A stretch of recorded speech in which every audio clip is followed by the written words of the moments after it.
Morning, who do we have on call? Hi, Parveen is here. Parveen? Yes. Okay.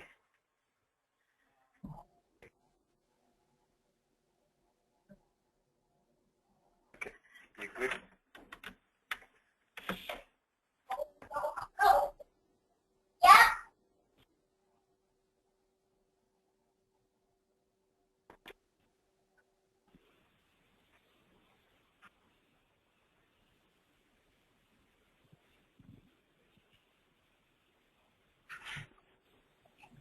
I see a new name, Sumana.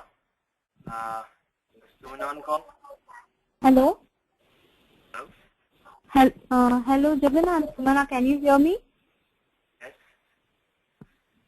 Yeah, I was not well last week, so I couldn't come. Okay. So did you see the recording for the last week? Because we have covered the... Yes. Yeah, I did see that. Yeah, I have. Okay. And do we have Natalie?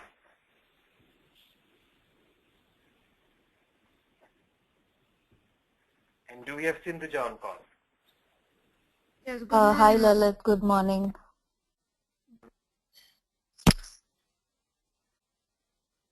All right. So today we have just Pallavi in the class. What happened to Parveen? I'm here. You're online. I'm here. I don't feel good. That's what. Oh, okay. Feel better. Thank you.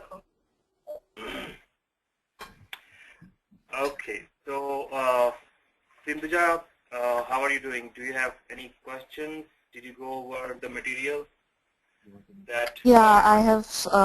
I've seen the material and no doubts so far, Lalit. I'm fine. Okay. So you guys got 1 week break. Did you make use of that? Okay. Good. Okay. So I'll just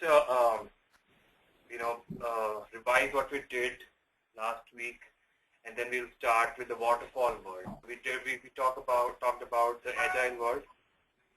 People on phone, if you can just mute your phone so that we don't get the background sound.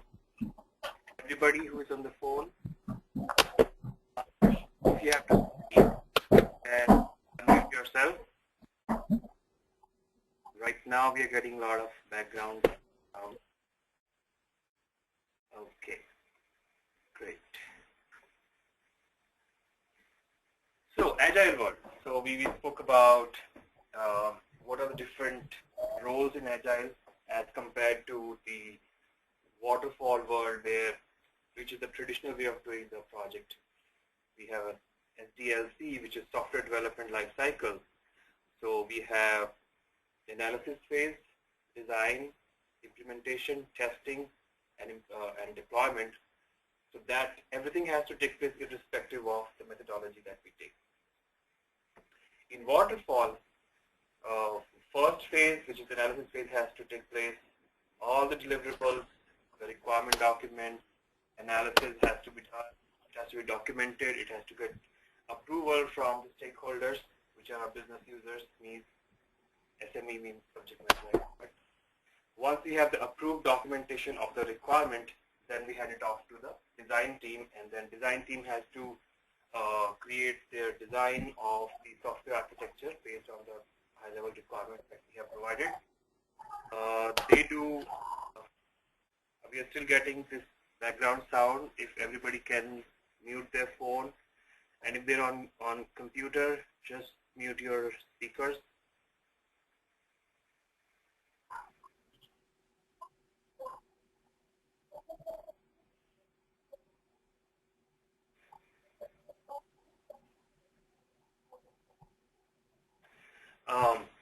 So design team creates their design document. Once that has been approved, and then we go to the implementation phase with these two deliverables. In the analysis phase, BA creates the requirement document, and in design phase, the solution architect, they create the design document, the high-level architecture of the software, and then based on these two deliverables, the coders, the developers actually write the code for the software. And when the software is ready, only then the testing phase will start. And then once the testing is done, then we have the deployment or implementation. So that's waterfall world. And then we spoke about Agile. In Agile, we don't have any such concept. We make sure that we have broken down the functionality into smaller pieces, and each sprint, which is usually 2 to 4 weeks, every month we deliver something working software. Everybody works together. There's no such concept that BAs would work in the analysis phase. They will create all the documentation upfront. They have to write the requirements, take all the details, nitty-gritty details from the business users, and then give it off to the developers. It's everybody together, and developers also have a say, or they can ask questions if they have. So it's like the responsibility is not divided, it's collective responsibility of understanding the requirements, getting the software developed, tested, and demoed it to the business users.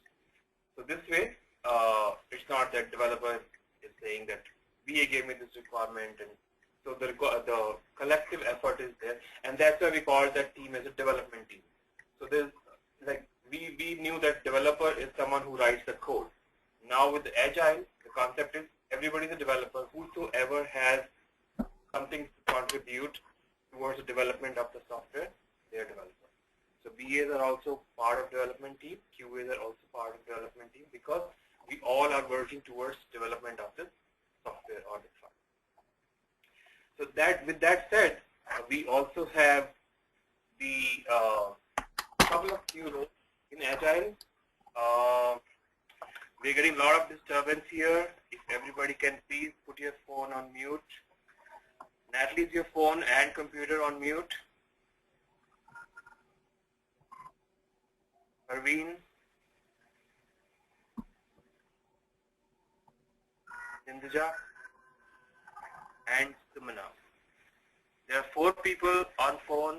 Please make sure that the phone is mute, and your computer, if you're using computer, that speaker is also on mute, because we are getting a lot of background sound. If you have any question, you can always unmute yourself and stop me and ask me questions. But other than that, please mute your phone.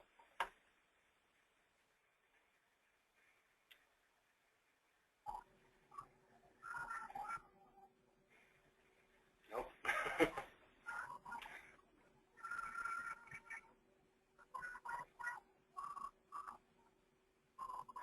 Someone's phone or computer is not on mute.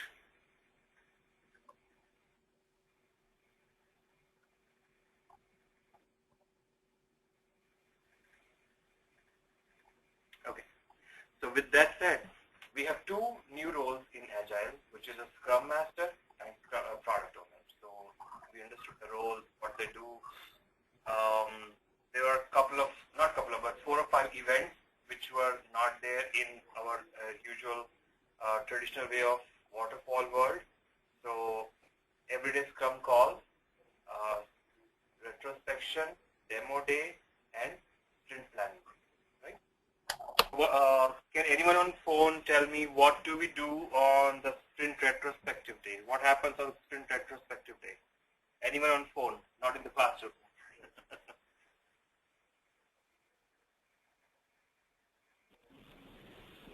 We give the feedback. Yes. Who is speaking? I'm Sumana. Okay. The feedback is all the members of the team give feedback to the.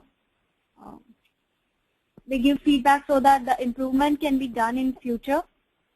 Mm-hmm. Yeah. Good. So what do we, if you can answer, what do we ask? All the team members along with the Scrum Master sit and they discuss about what went well, what is well, what are the things which can be improved, Yeah. and what else can be done to make a good effort. Right. The Scrum Master facilitates this session. Right. Good. Good. Okay. So those are the few different events that take place in Agile. the deliverables are also different. So as we spoke about user stories, product backlog, acceptance criteria. So we had some kind of a discussion, and once we are done with the waterfall, which we are going to start today, we again revisit the agile methodology and see how the deliverables are different from waterfall work. Okay. So any questions so far on agile, on their deliverables, how the team semantics work? Why do we co-locate? Everybody sits in the same room. That's just to increase the collaboration between the team. So, I don't know why we didn't think about it much earlier, but since we are in the same building, everybody is in the same building, customers there, why do we have to do that, all the exercise that EAs understand, and then they part of the developer, testers, and they understand what they understand. So I feel this is a better way because we are all same place. If we are same place, then in today's world we have so much of virtual tools available, like Cisco, Jabber, Citrix, online meetings, virtual meetings, and all the stuff. So that's all about collaborating more, have more collaboration, get things done rather than planning, and then. And having said that, we are not saying that there is no planning in Agile. As you could see that even before the sprint, Scrum Master and Product Owner, they have to complete the complete backlog. They have to make sure that if they're bothering us, someone is not on mute. Let's resolve.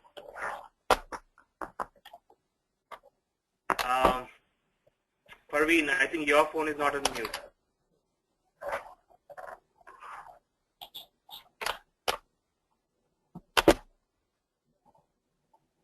Parveen, you there? Yes, I'm here. So either your phone or your laptop or computer, whatever you're using, something is not on mute. Okay. Can you make sure that that's on mute because we're getting a lot of background sound.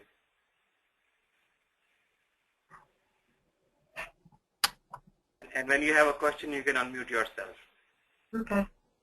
Are you using phone or your laptop? No, my laptop. Laptop. So can you put your speakers on mute on your laptop? Like on your bottom right corner, there should be some speaker icon. Please.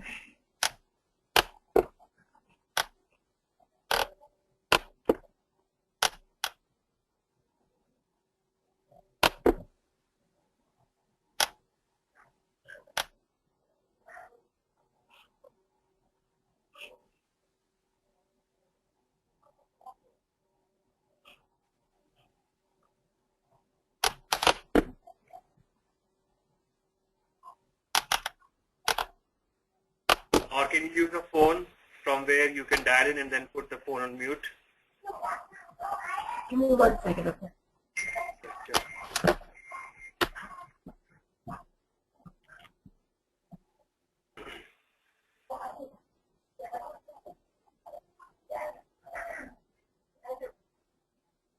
So what happens in waterfall? We spoke about various different events and how the deliverables are different in Agile world.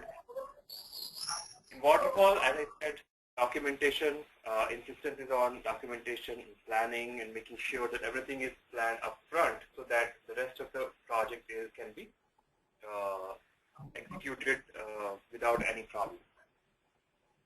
So with that said, the BAs have to come up with the BRD, BRS, long BRD example. Have to go over that. Okay. So as you could see that a lot of detailing so that it's easier for the developers and QA testers. They can refer back to the BRD and take up each requirement. They can always go back to the BRD. That is the reference point. For developers, they have to for each and every requirement one by one, develop it. Same thing for testers. They they have to make sure that they take up each and every requirement, and that's the reason we have numbered those requirements. Each and every requirement is numbered. They can pick up and create their relative test cases. How do we create this data? I have a couple of months up front for the analysis phase. Depending on the complexity of the project, we have 2, 3, 4 months where we are in inception phase and analysis phase. And during that analysis phase, the TAs have to take the lead and they have to create the business requirement document. So what are the various ways you can reach out to your customers, your business SMEs? And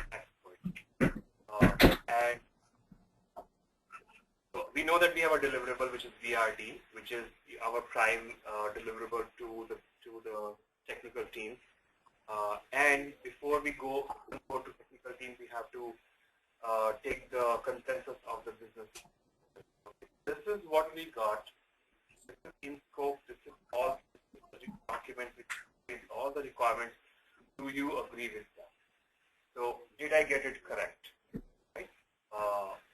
And if yes, then we need the sign-off. So it's not for IT team alone. It's for the entire stakeholders team, complete project team. The business side, the needs, who give you the requirements. They have to read it, work with you, rather you work with them, and understand that, did I get it? Is the document correct? This is all we got. These are the requirements. These are the specifications of your business requirements. And if they agree with the document that you have come up with, then they give you the sign-off, the approval of the requirement. And once we have that approval, they give it off to the technical team. And then it becomes a reference point for the developers and testers. So to create the document, to create the BRD, BRS, and all other supplementary documentation that consists the requirement package, the complete requirements package. What are the various ways we can contact the users? How can we conduct meeting sessions, requirement sessions with our business users? And what is the difference between them? At what situation and why we should adopt one if we are choosing one way? We'll talk about that first, and then we'll also do a mini project today. Okay. So here we are going to discuss JAD session, requirement workshop, their pros and cons, weakness and strengths, in what situation we should use that, surveys, questionnaires, shadowing the SMEs, observing them, brainstorming, prototype, interview them. So these are few of the ways you can contact your business users, how you can go and talk to them, and what are the pros and cons of each method of or channel of contacting them. But having said that, there is no right or wrong way. Okay? So don't think that if number 1 is JAD session written here, so first of all I have to set up a JAD session with my business users. There's no such way. And then number 2 is whatever is in the document. This is just few of the ways you can contact your users. You pick and choose what in a scenario like your project, what is the best way to contact my user. So as the first line itself is, there are some of the commonly used requirement elicitation techniques. Note they do not necessarily fit for each and every project. As a business analyst, you should use your own judgment in picking up the technique. So where and when you use the technique, it depends on, like, you will have to use your own judgment. But we'll talk about all the pros and cons, and so it will make it clear for you when you should use what. So JAD session, or also known as requirements workshop. JAD stands for Joint Application Development Session. What that means is, as the name itself suggests, joint application development. So it's a joint session between the business and IT team. Okay. So we bring everybody together under one roof. Bring them all in one conference room and set out the agenda for this session, because it's going to be a big workshop, usually half a day or full day, sometimes goes on for 2 days also. It's a long session because we are calling everybody, all the stakeholders in the conference room under one roof, and make sure that we set out the agenda first. So once you set up the chat session, make sure that all the agendas that you want to cover for the requirement, you send out a requirement agenda upfront so that it's clear for all the attendees what exactly they are supposed to answer and what kind of questions or topics you guys are going to discuss. So the joint application design or development session, also known as requirements workshop, is useful for several requirements related purposes and is commonly accepted elicitation technique. It's one of the mostly used technique because it makes everybody's life easier. We have the development team, the IT developers, coders, testers, project manager, of course VA, and all the stakeholders from business side as well, the SMEs, who can provide you answers for the questions that you have related to the requirements. So, for example, it's a new project. We are in analysis phase. As a BA, you don't know anything about what are those requirements. Those are just high-level scope document that you got. So you pick up one topic and you say, okay, I'm going to set up a JAG session to discuss what the hell is this all about. So if there are a couple of lines written in scope document saying that accounting and check printing needs to be automated, just for example. So what does that mean? What is the scope? What all they're doing right now? What is the current state? How they're doing it today? We don't know anything. So rather than you struggling alone with the business, why can't we first get everybody together, have a big JAD session, break down the functionality, break down the requirements, and once we have the high-level scope determined from this JAD session, you can document everything from that session. And all the developers who have any questions, the testers, if they have any questions, they can ask those questions then and there in that chat session. Because remember, this is not agile, and we probably might not get that liberty of having everybody together in one room. So because you're getting this liberty in chat session, where you're getting everybody together in one room, be it business SMEs or IT teams, make best use of it and get answers to all your topics that you want to cover. Make best use of that time. Okay. So first thing that you need to do is send out a clear agenda.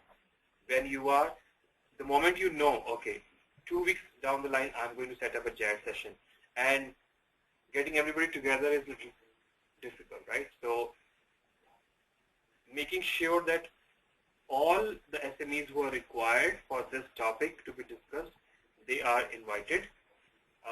They have accepted your invite, because sometimes if they have some kind of a conflict and they have some other meetings and you have not received acceptance, you know how in Outlook we set up the, so make sure that they have accepted all the invites and required people are there. It won't make any sense that you have like army of 20 people in one room. Everybody, sometimes people travel from other locations. So if they are all are traveling, and you have set up conference rooms, all the logistics, all the bridge lines, and then the person who was supposed to give you the decisions, or a decision-making person, SME, he or she is not available on that day, so it's going to waste everybody's time. Okay.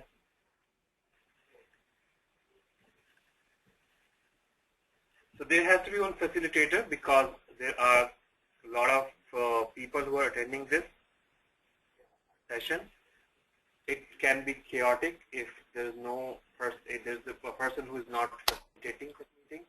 So the facilitator can be the senior BA. If you guys are two BAs, then one person can be a facilitator and one can be scribe. Or if there's no such, and just imagine that you're just the only BA on the project, then probably you can ask your project manager to play the facilitator's role, and you can become scribe, or vice versa. It depends, whatever role you're comfortable in. So all the stakeholders, business needs, application developers, data analysts, QA analysts, project manager, BA, and other team members are invited for the workshop, which usually is a day-long meeting and may be continued next day as well if needed. The purpose of bringing all stakeholders together in one room is to address all the issues related to the requirements and resolution. Consensus is achieved then and there. All stakeholders are present. So since everybody is present there, then and there, if there are any conflicts also, sometimes within the SMEs also there are conflicts. One SME wants something and the other wants something else. So if they are brought together in one room, they can come to a consensus, right? It's easier to bring the consensus within the team. And imagine a scene where you have 3 or 4 SMEs for the same subject or topic, and you are having one-on-one interview with one, and then you go to someone else, they have some other requirements, and then you become the ping-pong ball. You're going back and forth.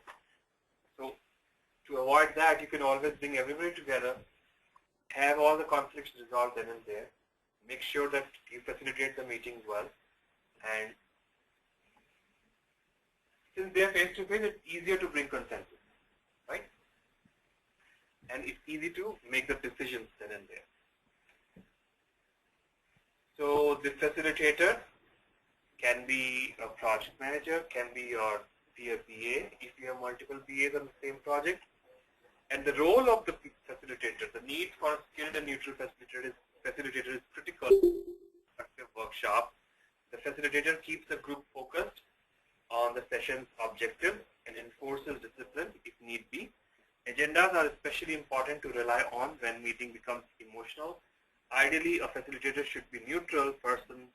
However, in real world, due to resource constraint, the role can be assigned to a peer BA or PM.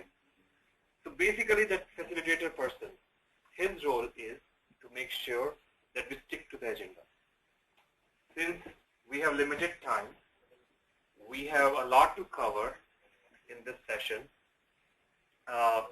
And then, as I said, usually people are coming from different locations. So people become like very socially active also because they start talking about some other things.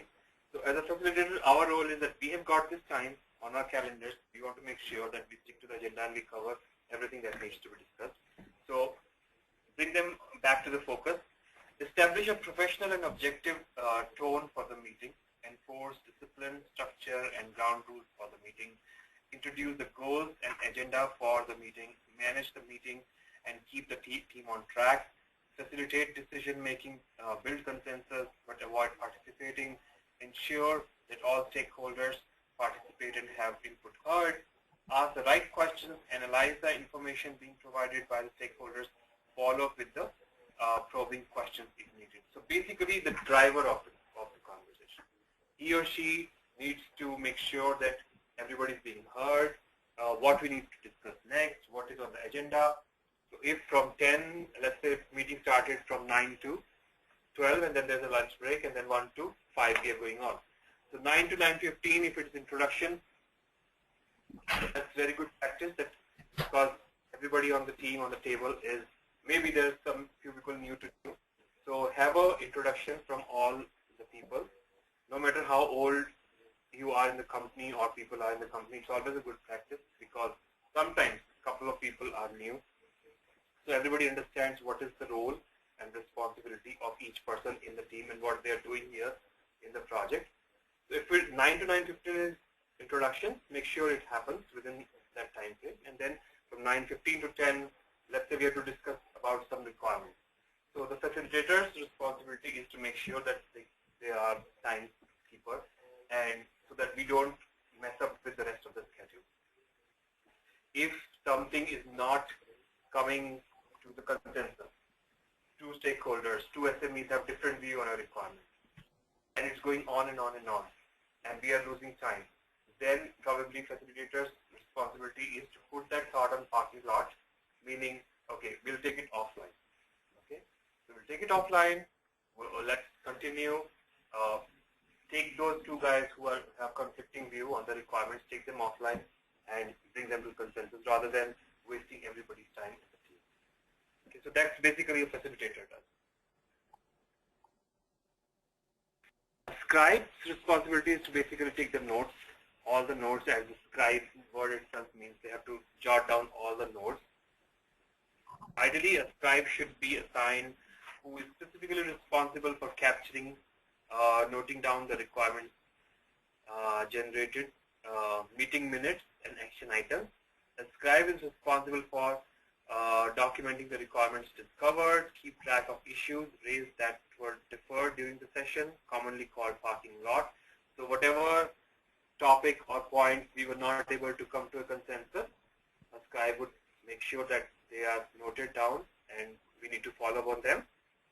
Keep track of action items. Send these items to all attendees at the end of their session so all stakeholders know who is assigned what and by what date these items need addressed. So basically, two roles, a facilitator and a scribe who play important roles. Facilitator has to make sure they drive the conversation and the scribe has to take all the notes. If you have two BAs, you can always switch. In one JAG session, one can play facilitator, the other can play the scribe, and the next session you can switch the roles. If you are just one BA, then take the help of the project manager, and they will also be willing to help you in facilitating the meeting so that you can take all the notes and they can take care of those administrative related things that, you know, people are not getting too much emotional, they are sticking to the agenda, they are giving you the answers. If one or two SMEs have conflicting views, then try to resolve them, and if they don't give you the correct, like they don't reach any consensus, then ask them, okay, we'll put that at parking lot and we will take it off online or offline and we will resolve that issue. So that the progress, the speed continues, and we have limited time and we have to cover all this agenda, so we come to a conclusion. And then the scribe's responsibility is to take all the notes, send out all the meeting minutes after the meeting to all the attendees whosoever were invited, so that everybody knows this is what we discussed, this is what the decisions were made, these are the action items on which we could not reach any consensus. So whosoever two people have conflicting views, you figure it out and you let us know what decision you made. Right? So we can't just keep on and on and on. You guys are professional enough, so this is the action item or outstanding item that we could not come to a conclusion. So you discuss it out and let us know what decision you guys made. So all those things are the responsibilities of scribe. And also the few decisions that we made, so some requirements that we got, those also need to be documented, so the scribe will document them. Essentials of a good JAG session, so prepare well, as I said, right amount of stakeholders, making sure that we have right amount of people, not too much. We don't want a complete army because if we have a lot of people, then again that becomes a mess. And so right amount of people for this particular topic. If it is an accounting module requirement and we need to discuss certain high-level requirements of this module, make sure the right amount of SMEs are there who are able to take decisions, who are able to provide the right amount of requirements. Also, we have the correct people from your IT team as well. So the developer, particularly the developer who is responsible for developing this module, he or she should be there. The person who is responsible for doing QA, he or she should be there, rather than having some kind of a representative. You know, just for the sake of, okay, I want my IT team, each and everybody is there, but actually the person, the developer who is supposed to code this functionality, he or she is not there, then it doesn't make any sense. So having right amount of people and exact fit, the people responsible for doing the actual work on this particular module or in a piece of requirement, we should make sure that those people are invited. Clarify the needs and set the agenda. Very, very important. As I said, as and when you know that you're setting up this chat session, and since a lot of people are invited, it's a big event. Sometimes high-level stakeholders, like people at a higher up, they are also present. So make sure that your meeting is structured. It's organized in a logical way, so that there's no chaos. We don't know what to speak and what we need. Everybody's here sitting. Okay, we are here. Tell us what you want, and we don't know what to ask. Or there's a conflict there's a confusion that 1B is asking something, and so it should not be chaotic. If that requires that you two, the facilitator and the scribe, or all the IT team need to do a run through, like okay, who's going to ask questions? He's the facilitator. He will set the agenda, or so have the clear-cut agenda. 9 to 9:15 introductions. 9:15 to 10 we'll talk about the requirements. 10 to 11 we will talk about the database requirements. 11 to 11:30 we'll talk about the UI or whatever screen logic screen flow. 11:30 to 12:30 we'll have lunch break. So all those things, set an agenda so that it's a smooth flowing meeting. Plan how to record, schedule, and arrange logistics. So since a lot of people are coming, make sure that your conference room is reserved in advance. You have all the bridge lines booked. Right? If you are setting up a meeting, you just can't take any conference room, right? You have to reserve in advance, even the lines. So right now we are using this bridge line. If, for example, this was not reserved, the meeting going on in next room, right? Those guys can take up this bridge call, and there will be a major mess, chaos. So make sure all these logistics are reserved well in advance. Conduct pre-session interviews to ensure session is understood and any pre-work is done. If possible, arrange like some logistics, like some kind of a refreshment. Of course, not from your pocket. You're not supposed to spend. I'm not saying that, but it goes a long way if these small little nice facilities are arranged. If project budget allows, and these things project manager will take care, like arranging for some lunch or something, snacks, but some kind of personal touch, because it goes a long way in creating the rapport with the stakeholders.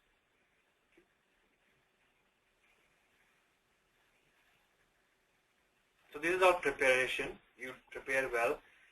If you prepare well and plan well, half the battle is done, because you know what to ask. Right? And while conducting the JAD session, elicit, synthesize, and document the results, obtain consensus on conflicting views, maintain focus on the agenda. That's what you will do while conducting the actual JAD session. So make sure that the word elicit, I like it very much, because usually, in the interviews also, people say that as a BA, I collect the requirements. So collecting the requirements is like apples lying on the floor, and we are collecting the requirements. That's not our job as a BA. We are not the order takers. I think I have said this enough, that we are not the order takers who business says, okay, I want this, I want that, I want that. If we are the order takers, then as a business analyst, our role will be finished. We are not business analysts then. We are kind of like in the restaurant, we go ahead and those people take your order, and they don't interfere in between what you want, why you want. Unless someone says, what is good? So imagine those two roles, right? So if I go to a Indian restaurant, we as Indians go to an Indian restaurant, we'll say, I want this spicy, I know this. So we will order, and they will take our orders. They will not even interfere much. But if some other person goes to Indian restaurant, they need assistance. They need to ask, those people will ask, what is this dish? So the person should be able to explain what is the dish is. Is it spicy, not spicy? Bread will go good with it, or rice will go good with this, or, so all those things. So just imagine that your user is someone whom you need to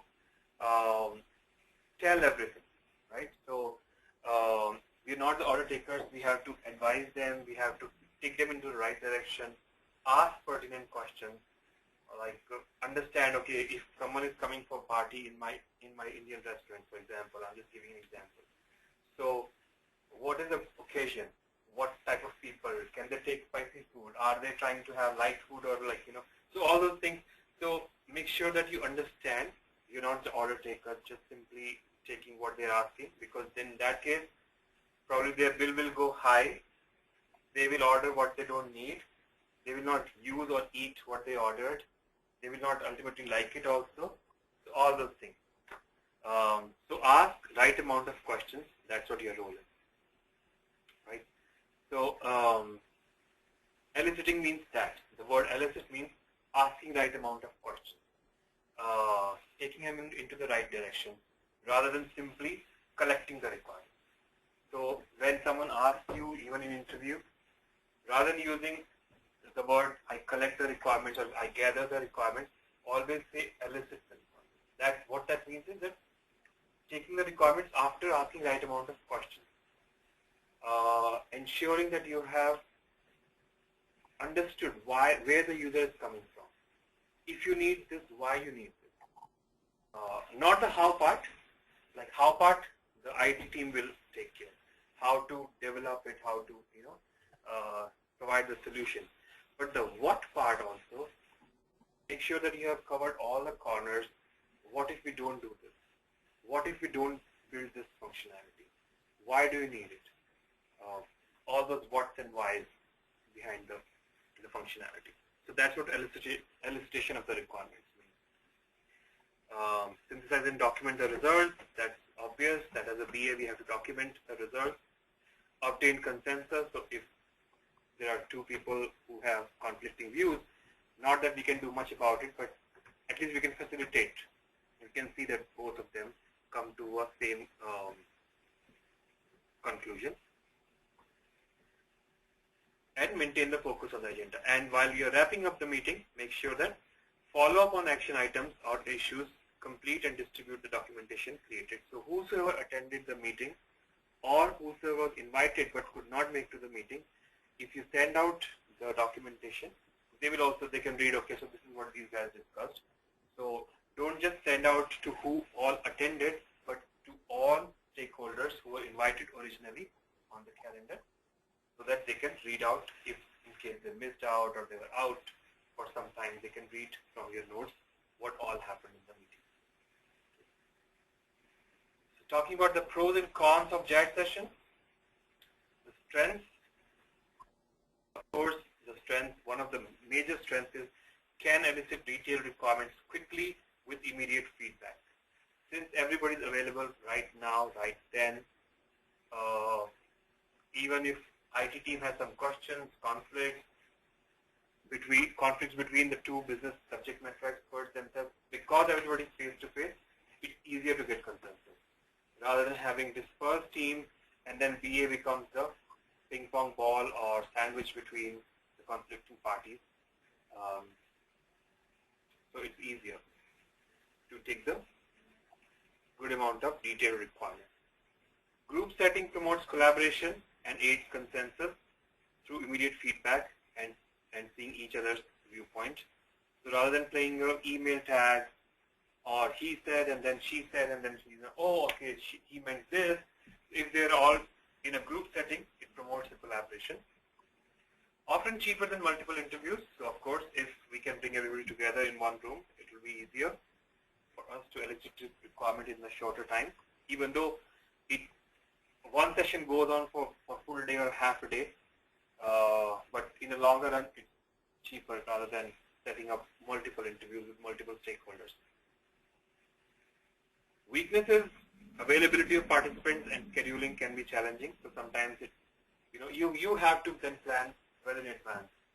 If you know today that you have to set up a jazz session, put it on their calendars as soon as you can. So as I said, agenda has to be sent out. Even if you're not clear about the agenda, put a placeholder on everybody's calendar. So look at the calendar. If this sounds okay. So from 2 weeks from now, everything is available. All the stakeholders' calendars look good. They can come for half a day or full day. The conference room is available. The the bridge line is available. It's a good day. So go ahead and put the placeholder, book the room and people on the calendar. You can follow it up with the detailed agenda later. At least you have the people's availability, right? So that's what you can do for availability piece. Success highly depends on skill of facilitator and knowledge of the participants. So it depends on facilitator. Sometimes we have not so effective facilitators who are not strong enough, right? Who probably, if two people are going on and on and on, they don't understand the value of time and they don't stop them, or sometimes they're too liberal.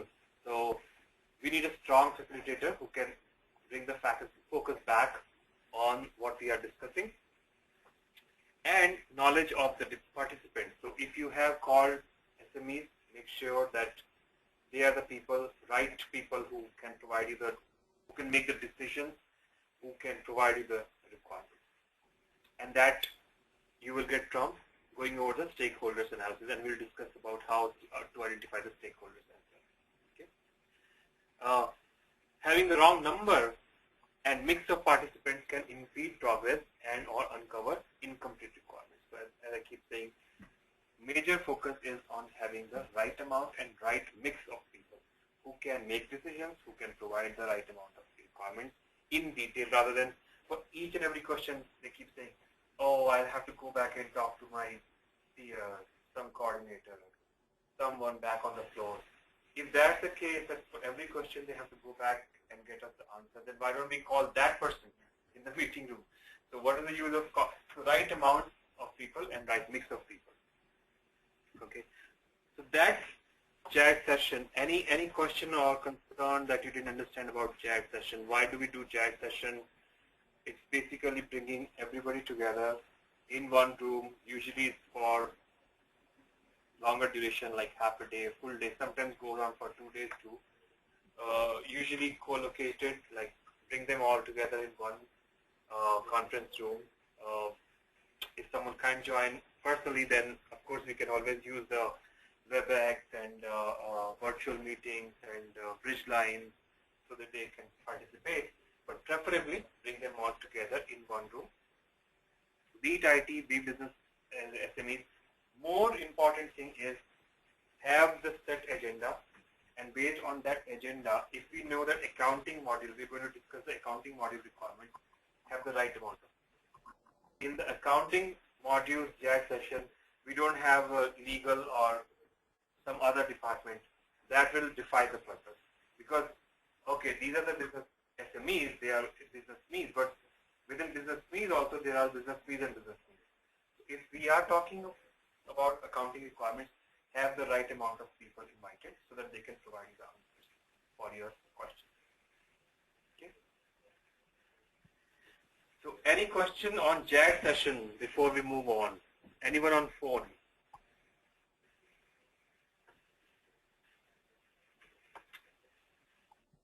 Natalie? Anything on JAG session? I'm good, Lalit. Thank you. Okay. Parveen? I'm good, thank you. Okay. Sindhuja? I'm good, Lalit. Sumina? Yeah, I'm good. Okay. Yes, sir. Okay. Surveys or questionnaires. So, JAG session is done. We understand that in what situation we do JAG session and who all invited and how it goes. And we will be doing a JAG session for our mini project. Okay. Another way of contacting or reaching out to your customers or business stakeholders is via surveys or questionnaires. In what scenario surveys or questionnaires would be a good fit? A scenario where you have dispersed stakeholders, all the business SMEs are in different locations, probably within the state but different offices, or spread over across all 50 states or even different continents. Sometimes you have multinational companies where you have business in some other countries too, Europe, China, Asia Pacific, Australia, wherever.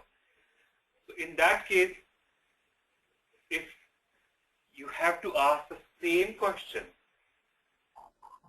to various sets of people, then rather than calling in everybody for same amount of questions, same set of questions, or setting a one-on-one interview with 50 different people and asking the same questions, would it be appropriate that we prepare one set of questions, like a questionnaire, and send it across to all people and ask them that can you respond it, give answers to the same. So it's same amount of questions, same set of questions that you're going to ask, but the stakeholders are dispersed. Or even if they are not dispersed, let's say we are in the same building, but you have to ask the same type of questions to 10 different people. So rather than having one-on-one interviews, going and talking to them, will it be a good idea that we send it across as a questionnaire or survey and ask them to fill it out and provide us the information so that we can collate the information that all the stakeholders have sent, and we can come out with some kind of a quantitative information. Okay, so a survey allows collecting a large amount of both quantitative and qualitative of people in a fairly short amount of time. Surveys or questionnaires are best used when a large number of responses to a limited set of questions are needed quickly. I'll give you one example where I used this surveys and questionnaire, and I can show you my small little type of survey, that questionnaire that I sent. But just to give you a background, so I was working for a company in New York, and we had, so it is a insurance company. Okay, so this company had taken over small little agencies, people who write business for this company. So those insurance brokers, agents, and they were all over the 50 states. So we used to do the business in all 50 states. And these brokers, agents, third-party agents, and they are spread across all states. And we wanted to implement one policy admin system for all the agents, so that, because right now what was happening was that they were sending us the data at the end of the month or at the end of the day that they wrote this much of business. So few were big fishes, so they had good sophisticated systems, so they would send the data in a sophisticated manner. But there were few agents who didn't have much infrastructure, so they would simply pick up a phone and call and tell the accountant that this is what we did. Few people will just send in a word via email. So the data that was coming into the company, that okay, at the end of the month, how much business each agent or broker wrote in writing the insurance policies, we wanted that everybody uses the same policy admin system, where they can use the same set of applications, and through which we can take the data, pull the data automatically. In order to make sure that where we should implement first, there are all types of agents and brokers, very big and very small, who write once in a while, they write policies for us because they're not very big. So we wanted to understand who is writing bigger amount of book of business for us, who are the major players who are giving us big business, and then who are the smaller fishes. Ultimately, eventually, everybody was supposed to be implemented with this application, but decision was to be made by higher up. Okay, so for that, I needed to ask them questions like, what are they using now? How much business they write on an average per month? So that kind of a question. Now, it would have been very difficult for me to set up calls with like hundreds of brokers all across 50 states. So then, in that case, I created one set questionnaire, send it across to all the brokers, and ask them to fill it out, the information for me, rather than going over with the same set of questions with each broker. So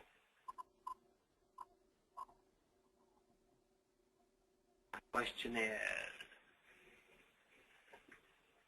So of course it's a new program implementation scoping questionnaire. That's what I created, and so for implementing this new application, this is what I asked them. If I don't know if you can see it clearly, but you will get all these things.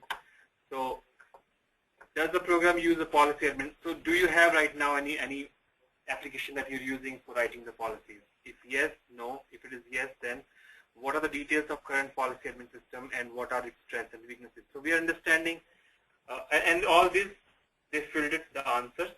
Okay. So everybody, agencies, like within New Jersey, there are 25 agencies. So they told me that, okay, we have a policy admin system currently, or we do not have it. So if they do not have it, so probably they can wait for another 1 year. Then rather than picking up them, why don't we pick up someone who is a bigger agency or bigger broker who gives us more business, or vice versa. Rather than disturbing something which is already working, why don't we start with a smaller fish, new broker who doesn't use a system, and probably even if something goes, messes up, or if the new application is not working properly, at least they have the manual process in place. So we can use both. So decision is not that a BA makes. The BA's work is to get the information from all the stakeholders. So that way we ask so many questions to them. Answer to these questions would be different. I had to collate the answers, put them in different buckets. So so one of the questions is how much business you write, right? On an average in a month, how many dollars worth business you write for us. So if someone says we write $10 million business on an average, someone who is like $10,000, $15,000, so you can bucket them. Okay, this is small business, this is medium business, this is large business. So if we have this kind of 3 buckets, and based on the answers, we can put, okay, so ABC broker, he comes in small business. XYZ business, he comes in this bucket. So we know, okay, out of these 200 agencies, this is the bucketing, and so based on that data that you as a business analyst will create, someone higher up can make a decision. So it will be easier for them to see, okay, these are the big businesses, let them work as they are right now rather than disturbing them. Why don't we start with the smaller businesses, so that even if we mess up and this application is not working as desired, at least we are not touching the bigger business, right? So all those decisions we make as a team, but since you as a business analyst have to talk to, take the information from so many stakeholders, and more or less the information is same.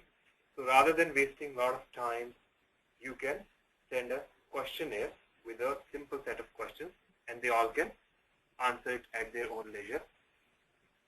And you can then, once you receive all the responses, you can collate the data, segregate it, put it across in the best way that you can. Okay. And any questions? Okay. So a survey allows collecting a large amount of both qualitative and quantitative information from people in a fairly short amount of time.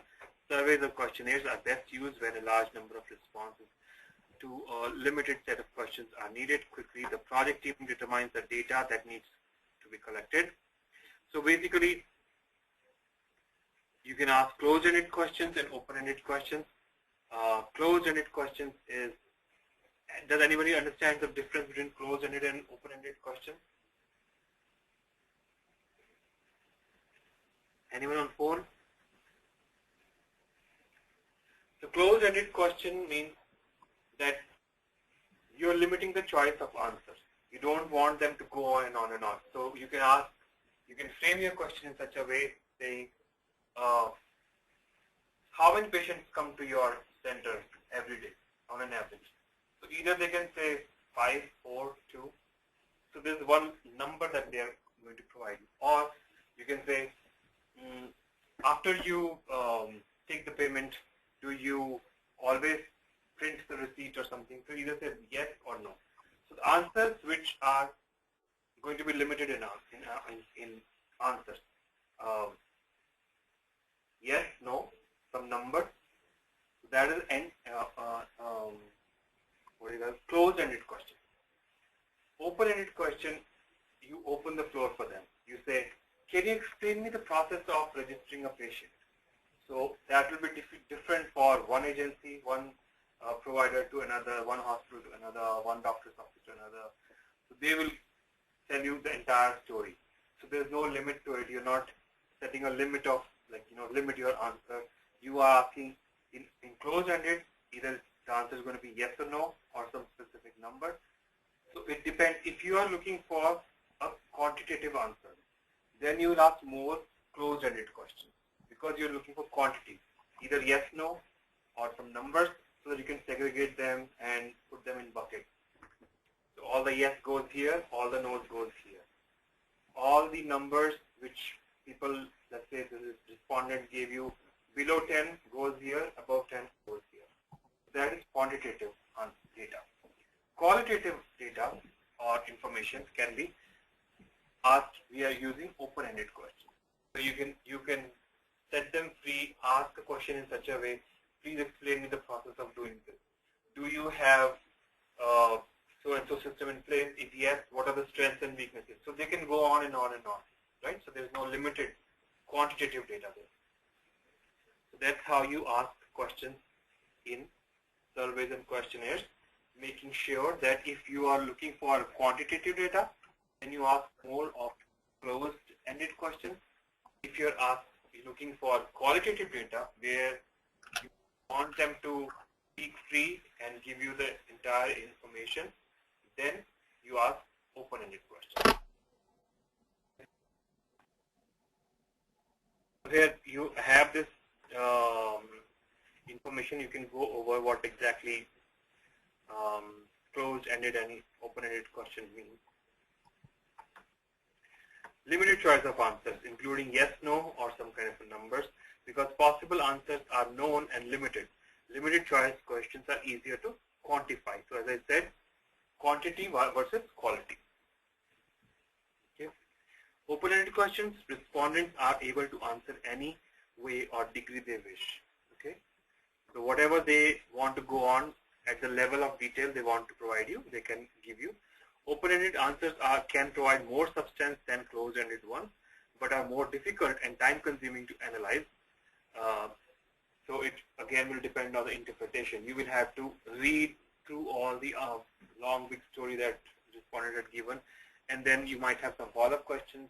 Few people might not have given you the right amount of information, so it will depend on what type of information you're looking for. Essentials of a good surveys, questionnaires. Prepare, again, everything is planning, so you have to prepare well. You cannot just throw the questionnaire or document or any question to the respondent. You have to prepare well. Only then you will ask the right amount of questions. Right? Define the purpose, choose the type, what kind of a survey you're going to create or questionnaire. Select sample group and collection method, project desired response rate.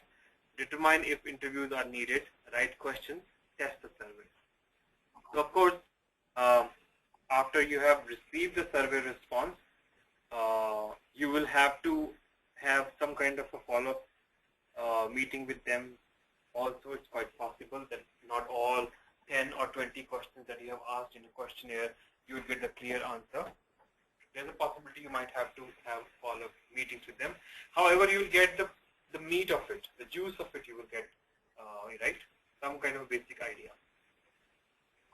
Then once you have prepared the questionnaire, then you distribute it. So of course, you have to send it across to the people, distribute the survey, follow organization policies, consider urgency, level of security, and geographic distribution of the respondent. So don't just send something your early morning and you know it's in China or India. In India it's 8 p.m. and you say that can you give me a response in 2 hours? Be sensitive to the cultures, be sensitive to the time zones, the geography of your respondents. So that will go a long way. And then document the results. So once you have received the information, you document it. As I said, you will get different amount of information. So You have to analyze it, segregate it, and document it in a bucket. So this is small business. I am just giving my example, but kind of information that you're getting, then you will have to document it. Collate and evaluate responses, identify themes, analyze and summarize results, report findings to the sponsor. So whosoever is looking for the information, you have to present it to them. So document it and show it to them what results you got from the survey. So pros and cons of questionnaires, using questionnaire as one of your techniques. What are the strengths and weaknesses? Strength, effective at obtaining quantitative and possibly qualitative. So as I said, it's more for quantitative, because if you want to segregate between the responses that are going to be either yes or no. So these people are using something or not using, so they go either there or here.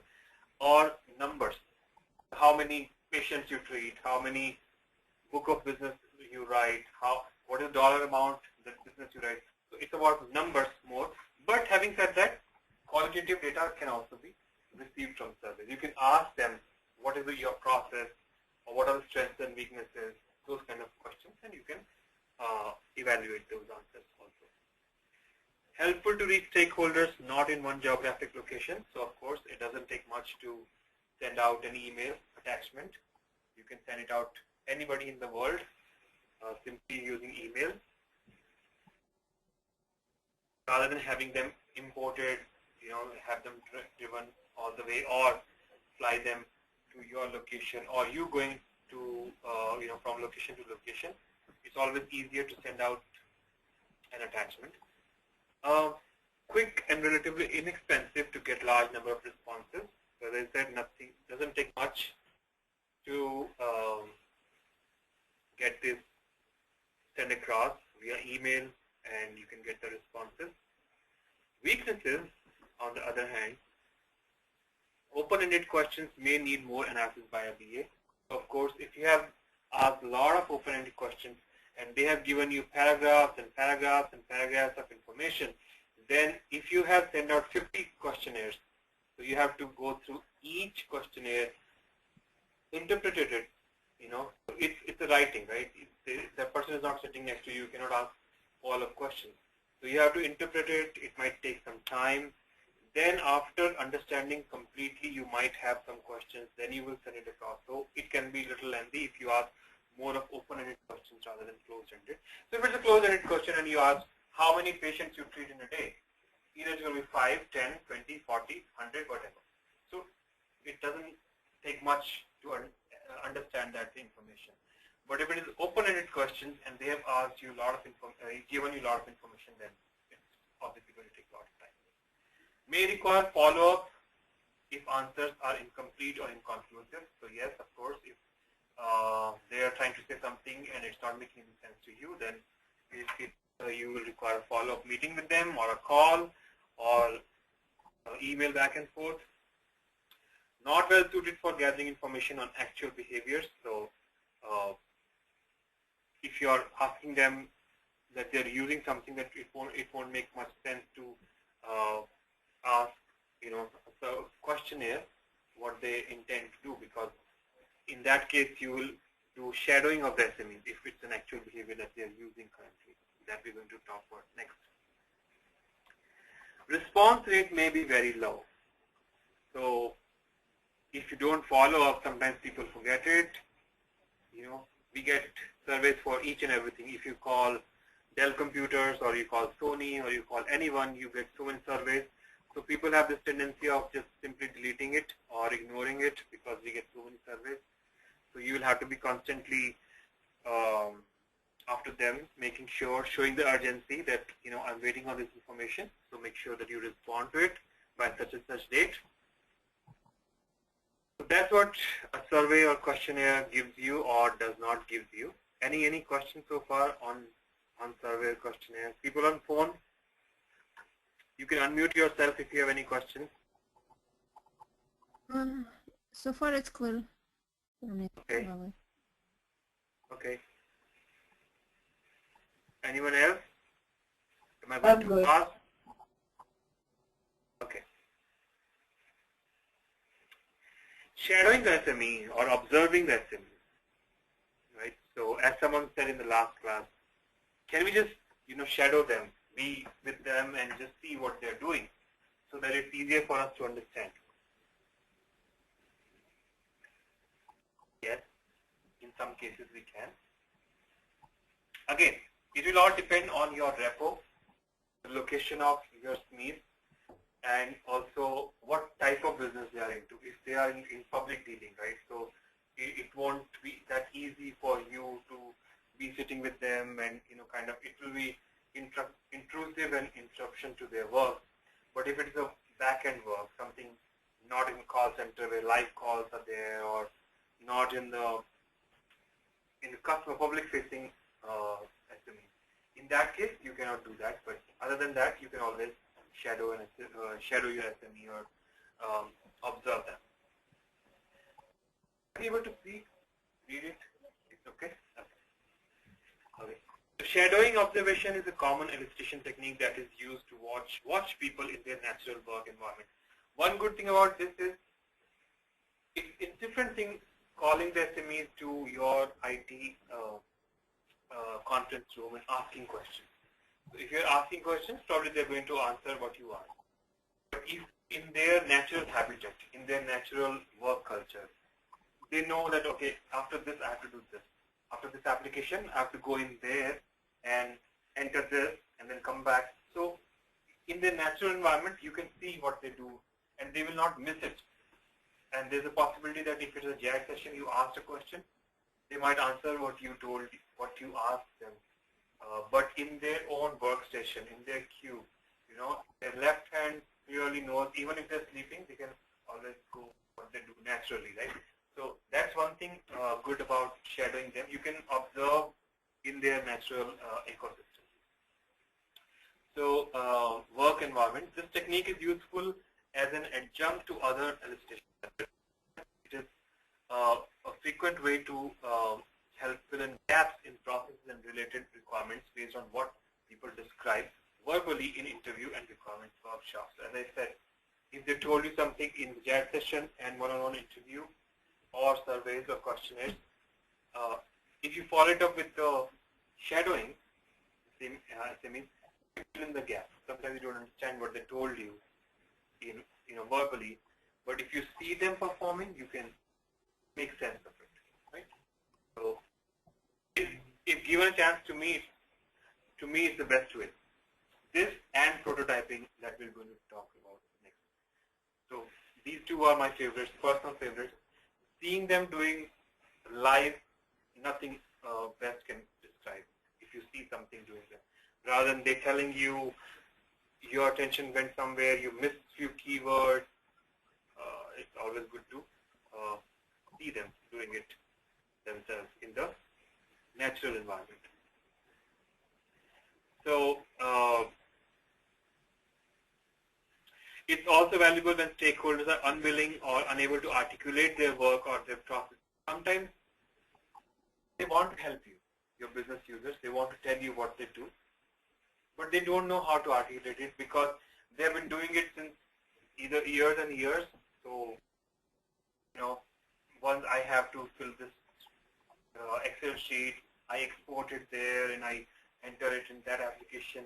So they know what they're doing, but somehow they're not able to articulate it for whatever reason, communication skills or whatever reason. They're not that forthcoming.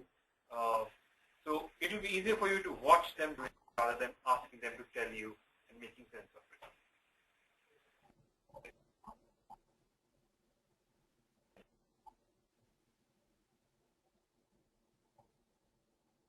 Depending on the situation, it may be helpful to actively participate in the job being observed. This is sometimes referred to as participant observation.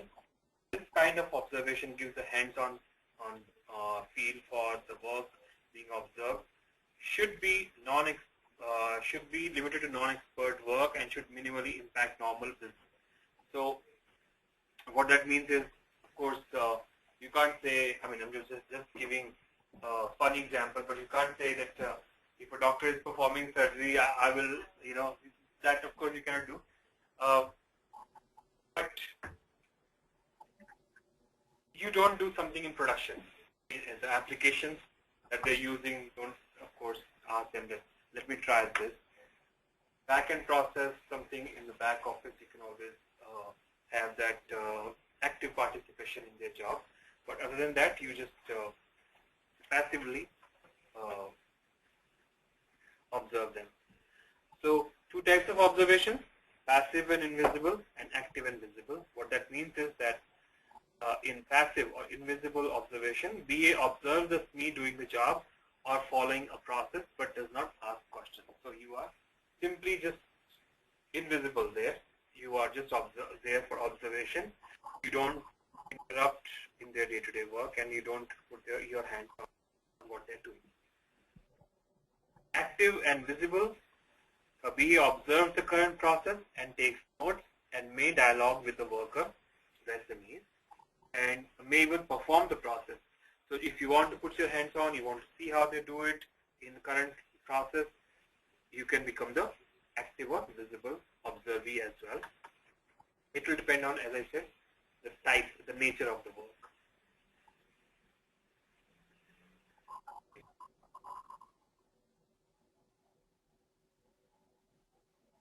Essentials of a good observation, job shadowing. So again, prepare, you have to prepare.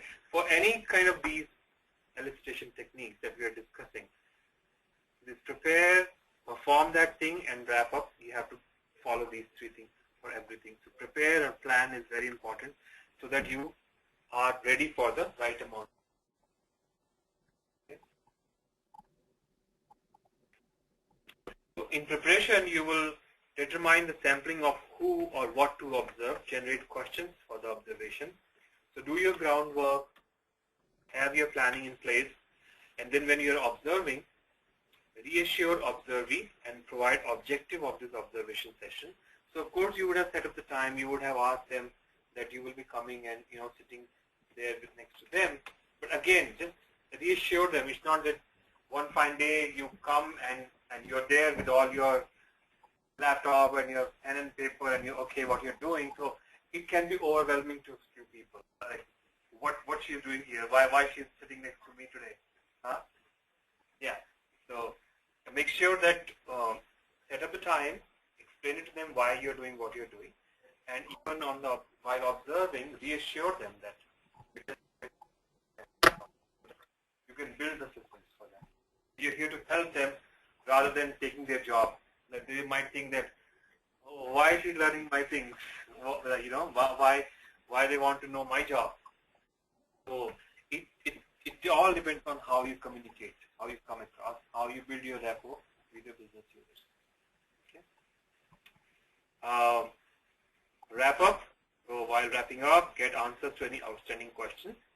Send observation notes, very important, so that it is clear that what you understood or what you observed is actually correct, and that's how they meant it. Okay. So send out the meeting notes or observation notes for review and revision.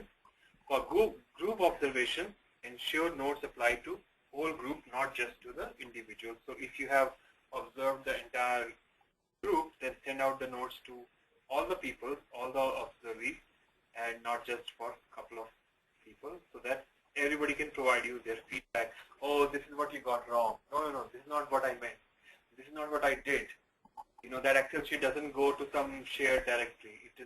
I just saved it on my local, something like that. So they can provide you the feedback. Pros and cons of observations shadowing the SMEs. Strength. Realistic and practical insight into the business process performed. So you can really actually see what they do on day-to-day basis, rather than they telling you the bookish, like the good things. They might tell you in front of entire team or their managers or their peers. But when you go to their natural ecosystem where they work every day, they will do how they do it every day. So on real ground, realities will be there in front of you.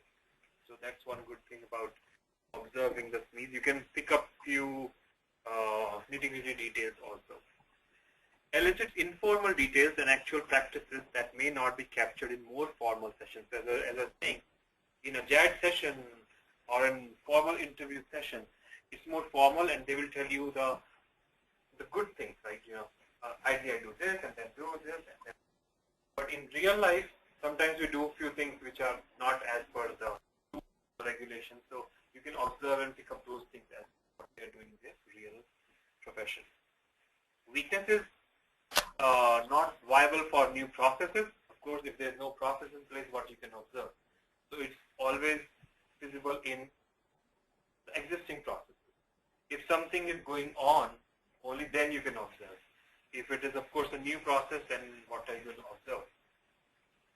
The process or workflow which does not exist cannot be observed. That is clear. It's a future desired state that you get you're talking about. So maybe time-consuming and disruptive to observees. Sometimes people don't feel comfortable. Your business SMEs or your subject matter experts, they might feel overwhelmed or intrusive. That I have to deal with customers and there's someone who is sitting on my head. Maybe they are relatively new and they feel like kind of overwhelmed or intimidated. So that might happen. So that will depend on you, how you make them comfortable. Just tell them, I will not ask any questions, I will be invisible, and I will just observe you. So it all depends on how you make them comfortable. We not observe all needed exceptions and critical situations. Sometimes if they generate some report on weekly or monthly or yearly basis, that of course in one day, a few hours you can observe. So those exceptions will be left out.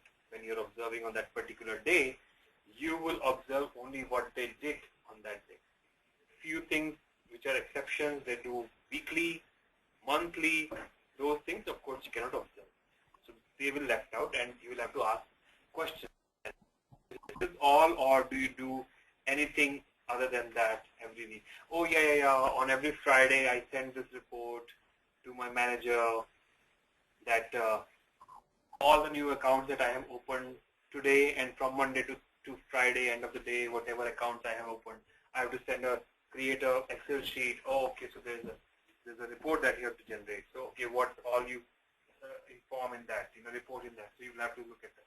So the exceptional things that they do once in a week or once in a month, probably you're not going to observe them. Then you will have to ask the question. Okay. Any questions on shadowing the SME or observation?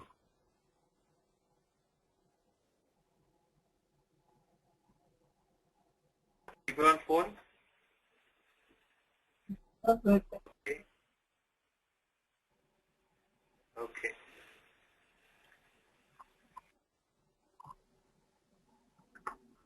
Brainstorming. So brainstorming is another technique where, as opposed to chat session, unlike chat session which is more structured, which is more organized way, where we have a clear set agenda that this is all we are going to discuss. There is a facilitator, there is a scribe. So it's more of a formal session and we know what we're going to discuss. Whereas in brainstorming session, there is no limit. It's like setting them free, the people who are attendees or who are invited. The idea of brainstorming is to understand where they're coming from, the business users. We are not saying that whatever the requirements or the ideas or the suggestions that they're providing, we are going to implement them or we are going to provide them, because if that's the case, they will ask everything automated and they will say, why can't these two departments talk to each other? Why can't marketing tell sales? Why can't sales tell? All those stuff. So they will want everything. But idea of brainstorming is to get them start talking. Okay, you talk to me.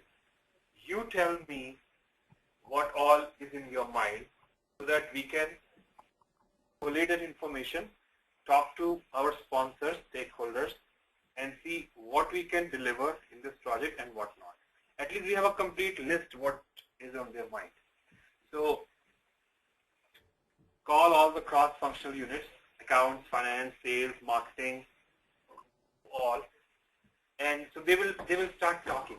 So this is usually done at the beginning of the project when people don't know, people don't know each other and they don't know what the scope has been set up already, or you guys are thinking of setting up the scope. In that case, we let them talk. No idea is, we don't discourage them from talking out. Okay, it's your platform. You tell us what you think is not correct with the current process, what you would like to see in the future process in the project, so that we can think about what we need to pick up and what not. Okay. So in this, it's not a formal session like that session where we know the agenda, we have the scope, we know what we are going to discuss, and we have to take the requirements. Here we are, it's informal way of just trying to gauge and read their mind, what they think, what is sitting in there. Okay. So this is a technique that promotes diverse thinking. By diverse, meaning activities that produce a broad and diverse set of options. So we're not setting a limit. You talk to us. What do you need? What is not working currently? Tell me. Talk to me. Okay. It works best by focusing on one problem or issue. If it then uses the creative powers of a group to generate many ideas quickly to help solve the problem or resolve the issue. So you never know. Someone might have some better idea.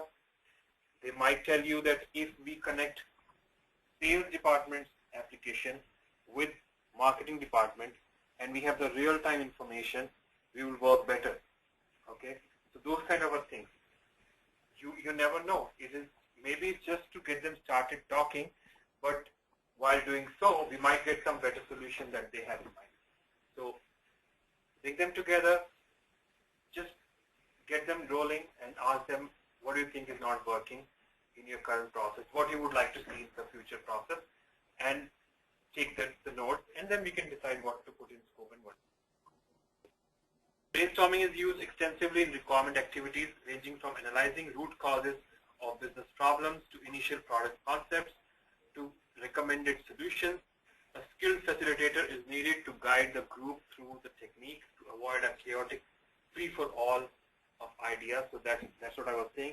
It can become very chaotic because sometimes emotions run high and people say, these marketing people, they never tell us in advance what they are selling, and at the end of the day they just tell us that we have to produce so many so and so things. So people might start taking it personal, but that's where we have to make sure that yes, it is a brainstorming and we are letting them speak, but that doesn't mean that this is a fish market and it becomes completely chaotic.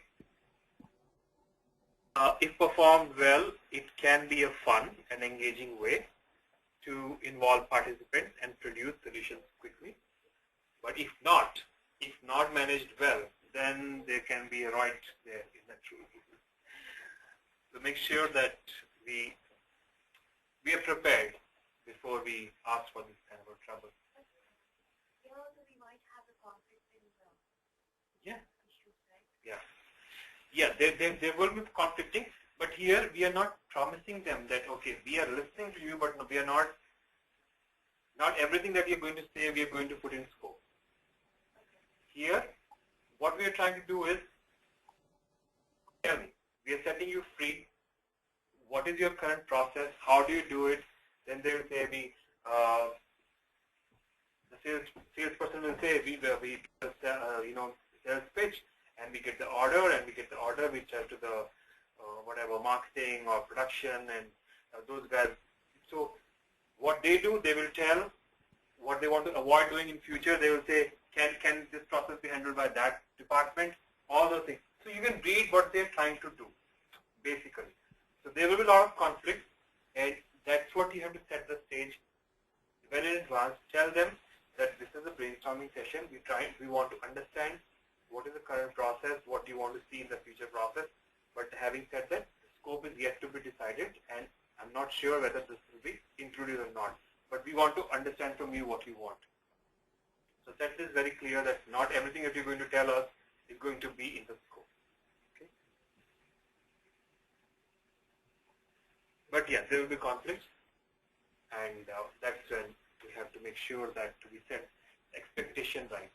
That we're just trying to understand each and every department's workflow. It's very high level at this point, and we are not sure what's going to be in scope.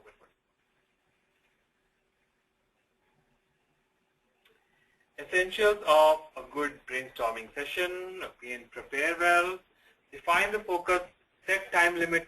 If there's no time limit, then entire day you'll be sitting with them and scratching your hair, because by the time no one wants to do anything. Usually they want everything automated. If they see that there is, some project is approved and IT team is working on our project, they want everything from A to Z automated. No one wants to work, right? They want easy, free-flowing application which can do everything. Even the coffee should be served to them by this application. So make sure that we have a time limit set, decide participants and roles, set criteria for evaluating and rating the ideas. Okay, these ideas sounds very practical, very good, feasible to implement. That they will go in this bucket, and this looks crappy. I mean, like he didn't even know what he's talking about. But since we were not supposed to stop them, and that's the ground rule, you don't stop anyone. Let them go to moon or whichever planet they want to go. Right now, the idea is to understand what they are, what is in their head. Talk to me. Just clean your brain dump. And then we'll set the expectations right in your brain. So when you're doing the brainstorming session, conduct, of course, the brainstorming session, record all the ideas, and all being the keyword. All the ideas should be recorded. Nothing is stupid or out of this world or impossible. In brainstorming session, nothing is impossible. Whatever they are saying, we take the ideas. We will talk to the stakeholder, the sponsor, what can be included, what not. Encourage participation. Tell them there's nothing out of this world or impossible. Tell to me, talk to me. Don't limit any ideas. So don't tell, oh, what a stupid question. I mean, that's like discouraging people from talking. They will not even then talk. So don't discourage them from talking or saying that this is the most crappiest argument I've ever heard in my life. So that's where they will discourage and they will not come up with their ideas. Wrap up the discussion and evaluate the ideas, condense the ideas, rate them, and distribute the final list. So what all we came up with from the team. Pros and cons of brainstorming. So elicit many ideas in short period. So of course, if we have all the right stakeholders, they will come up with the ideas or their views. Encourages creative thinking. We don't want to be too creative though, but it's okay. Can reduce tension during requirements workshops. So that's one more good time before we start taking the actual requirements or setting up the actual JAG sessions. Brainstorming is because a lot of high emotions would have condensed by that time, because we have done the brainstorming. It is an informal way of doing the thing. So by the time we have done the brainstorming, we have scope document, we reached to the JAG session. But that time, we know that what we are building. By the time the tempers will lose, people understand, okay. So that's another one way of taking out their energy out and setting the, cool the tempers. Weakness, success hugely depends on participants' creativity and engagement in the process. If half the people are not even talking, they're not engaging, they're not participating, then it's not fun and it's not productive, more importantly. High probability of participants attempting to debate on each other's idea, and that's what I said. People might start ridiculing over what he's talking about. Or that department is trying to put everything on our department and what's going on, and they want to do everything from our people, and so, okay, this is just a brainstorming session. We are not tomorrow, we are not implementing these ideas. We are just listening. So keep the tempers cool. And of course, they should agree to not to agree. So agree to disagree kind of a thing. So even if someone is saying something, just live with it for now and try to understand. Okay. Prototype and interview. Do you guys want to take a quick break or continue? It's been almost 2 hours. We started at 9:15, so an hour and a half. So let's take a break, okay? Then we come back We'll talk about prototypes and interviews. Those are the last two illustration techniques. We'll continue with that, and then we will do a chat session for our mini project. And I thought that we will have more audience, but we have just one person. But that's okay. People on phone, you will have to be more participating and make it more interactive. Okay. So, what do you think about the break? Do you guys want to take a break, or are you good to continue?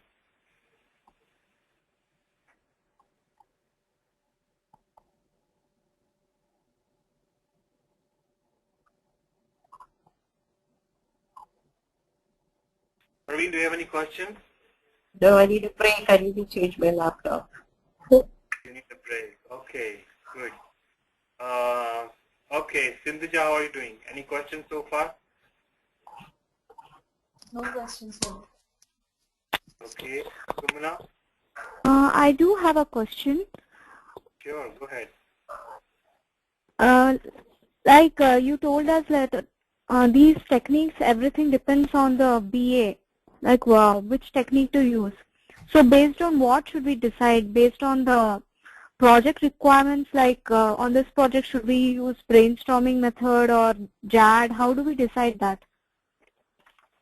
So, brainstorming, as you can see, by the time the scope is not set, you're just trying to feel the pulse of your subject matter expert.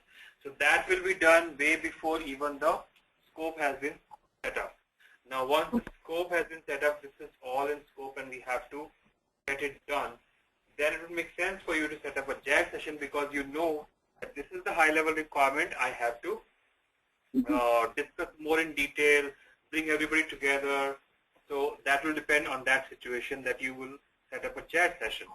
Now, just imagine the chat session has been done and you have the high level, principally there is a consensus that this is the way we want to go. All the subject matter experts agree that this is how they want their process to be. Now, the nitty-gritty details you can take, like for a screen layout, let's say for example, you want to know that does it make sense to have a drop down or a radio button, or how they want the screen. You can take those small little details in a one-on-one interview. So then in that case it will make sense that you just set up an interview and take those small little details. Now that after the JAG session, higher level consensus has been drawn. So the purpose of JAG session is to bring the consensus. The purpose of brainstorming is to understand where the users are coming from, what is sitting in their mind. So that is done way earlier in the game. One-on-one interviews will be done once we have the high-level consensus on the requirements, and we know that this is what the business wants, and this is what IT agrees. They said, okay, this is fine, we can do it. Now, small little details, you can follow it up with the one-on-one interview as well. So, depending on the situation, depending on the project, depending on where you are in the project, you will have to pick up the technique, how you contact your user. Okay, so multiple types can be used, right? Yes, that's what the first line said. There's no right or wrong way. It will all depend on what, how the project needs are, where you are in your requirement gathering section or requirement elicitation section, and the location of your customers or SMEs, and it all depends. So there's no right or wrong way of doing it. There is no set way, okay, first you do this, then B, then C, then D. Whatever makes sense, whatever works for you, you do it. Okay, thank you. Sure. And that's a good question, so keep them coming, okay? Thank you.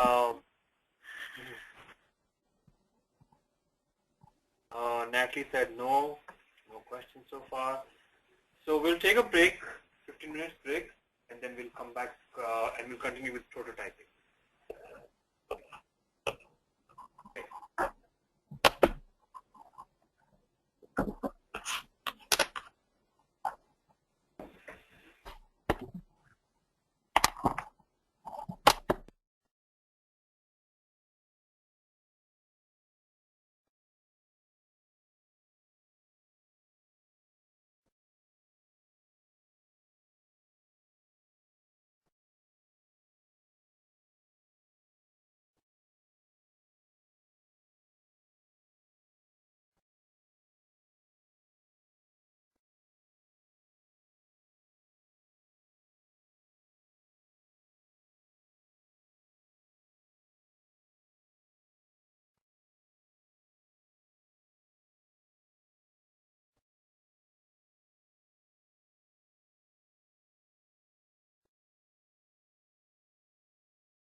You drove from Philadelphia?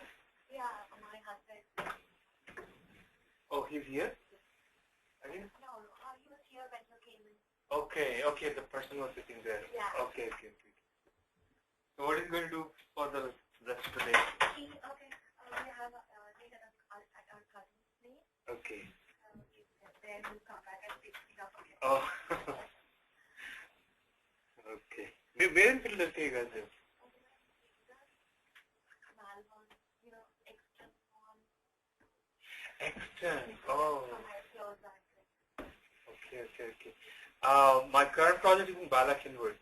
You know Balakinwood? The names there are like very weird, right?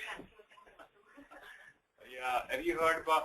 So it's further west from Philadelphia, like towards your side only, but in between. So from Philadelphia main city center and Exton, it's in between. Balakinwood is 10-15 minutes drive from me in downtown Philadelphia. Yeah. Yeah. But yeah.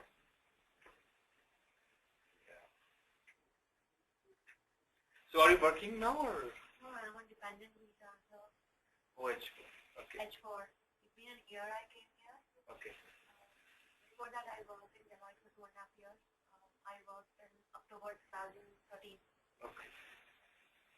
So Deloitte as a project coordinator? No, I worked as a content publisher, quality analyst.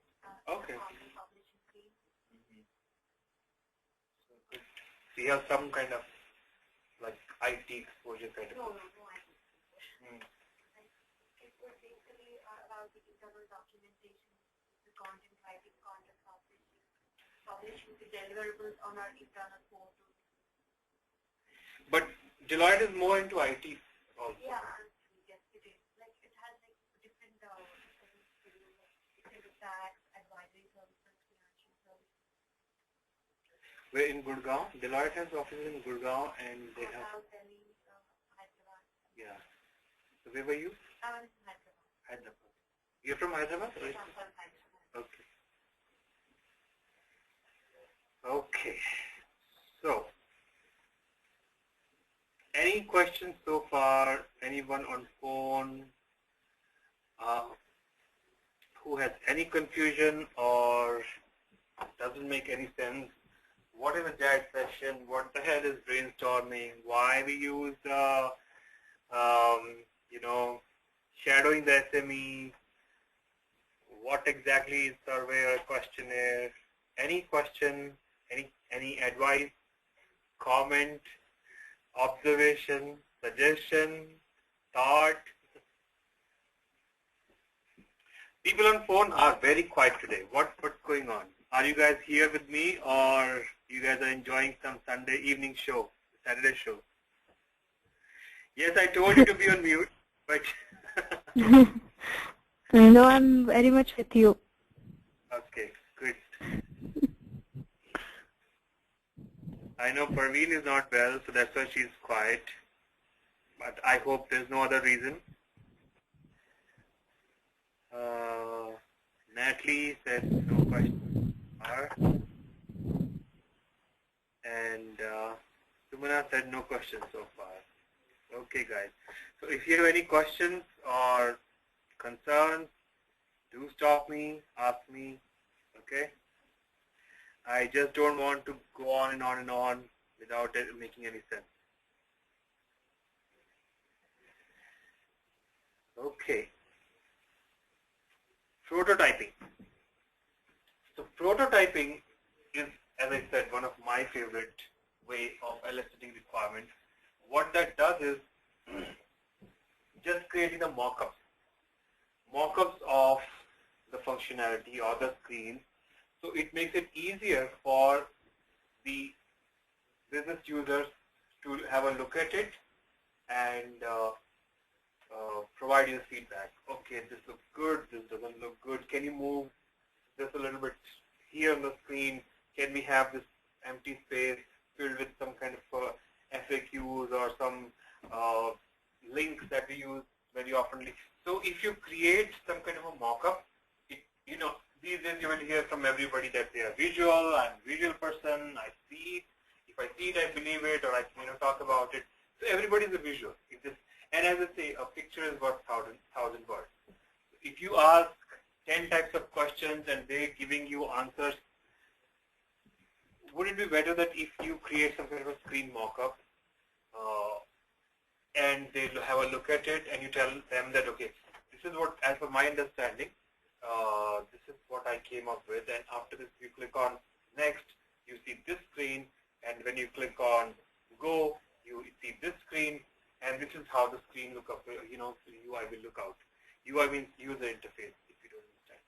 So, and as I said in the beginning, in the first class as well, if I use some kind of a technical word or an acronym and you don't understand, either you ask me, or you can also make a note of it and do your own research. So that's when you will start getting to that project IT lingo, right? So that's why I would probably use something and I would not realize that it's something new to you.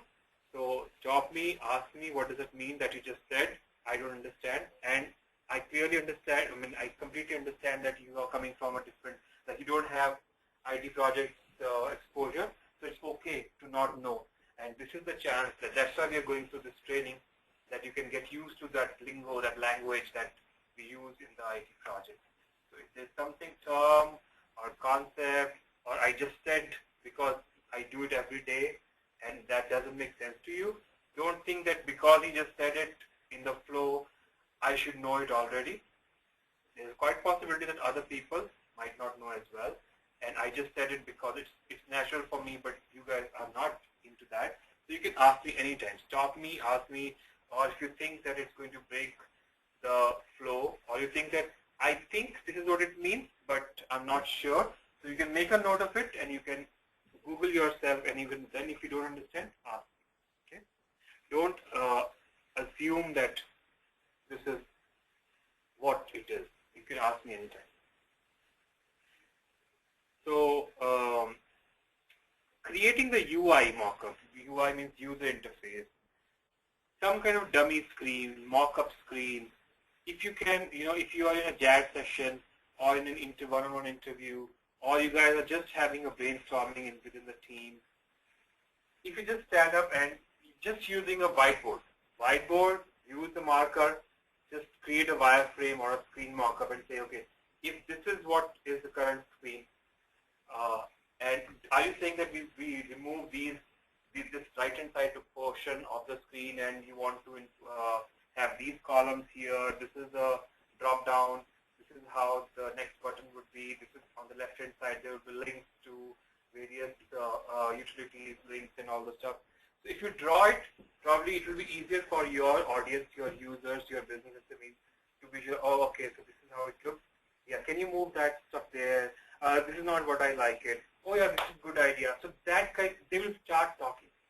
They will start visualizing it, and it will make everybody's life easier, because users also, right? Just imagine that if I am a user, I do something day to day on an older application, and this functionality is not even available. You are asking me to visualize something and tell you all the requirements. So it's a little difficult for them also. You will meet users who are very brilliant, who can conceptualize, visualize, and give straight answers. Sometimes you will meet users whom you ask like same question in 10 different ways, even then they're not able to understand it. So it will depend on your patience, first of all, and also rephrasing, paraphrasing the question in different ways and trying different things to get out that information from them, because ultimately they have to make a decision. Right? So it will be easier for everyone if you create a wireframe. Now, mock-up screens or the prototypes. Prototype is nothing but the mock-ups or the dummy screens that you're creating. That can be of two ways.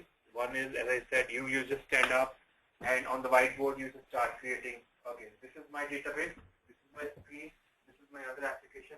So you're just creating those mock-up screens and trying to make them understand the relationship, what data comes from this database and all those stuff. Or you're creating the UI, user interface mock-up, and telling them, okay, these are the fields which are available right now. This is how we can add more on this screen. We can fit in this information in here. Is that okay with you? So they can see and they can tell you the feedback, yes, no, like it, not like it, maybe, that will be better, this is good suggestion, all those things. And once you have come up with a consensus, so let's say you drew something, they made a lot of corrections, they gave you suggestions, or a few things they liked it too. You can delete them because it's the whiteboard, you can do whatever. And once the final mock-up is created, okay, this is what we get to a consensus to. This looks good. You can simply click a picture, and when you go back to your desk, you can write those requirements. Okay, this is what the screen, this layout, this field is here. This is the drop down. This is a radio button. This is a free form text box entry. All those stuff. You can write whatever you want to write in your own language, but simply after clicking that picture, you can get rid of that. You can delete it or erase it, and you have your requirement.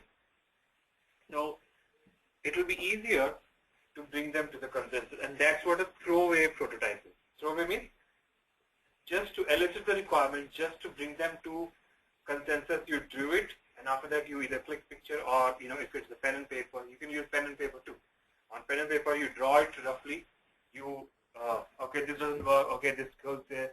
But finally, when you reach consensus, that becomes your requirement. You can go back to your desk. You can type it down, whatever in the form of BRD, BRS, whatever you're creating, and you have the complete requirements for that.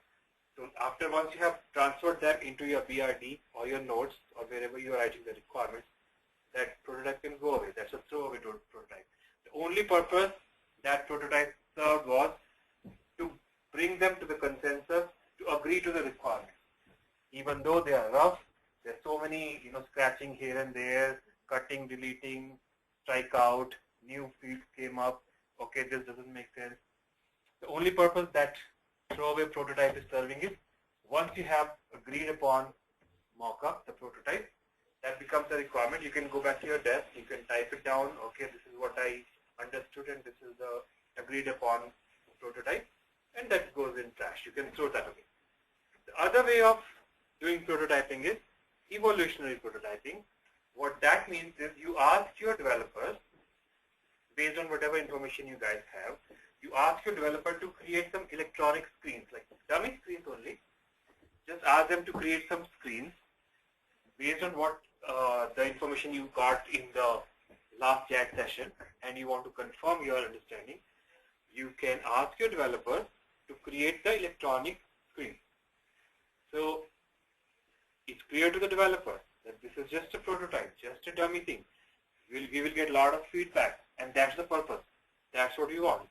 We want to show them how wrong we are, how bad or good it is. Tell us. If you agree with it, we will keep on building on top of that the real actual software. Okay?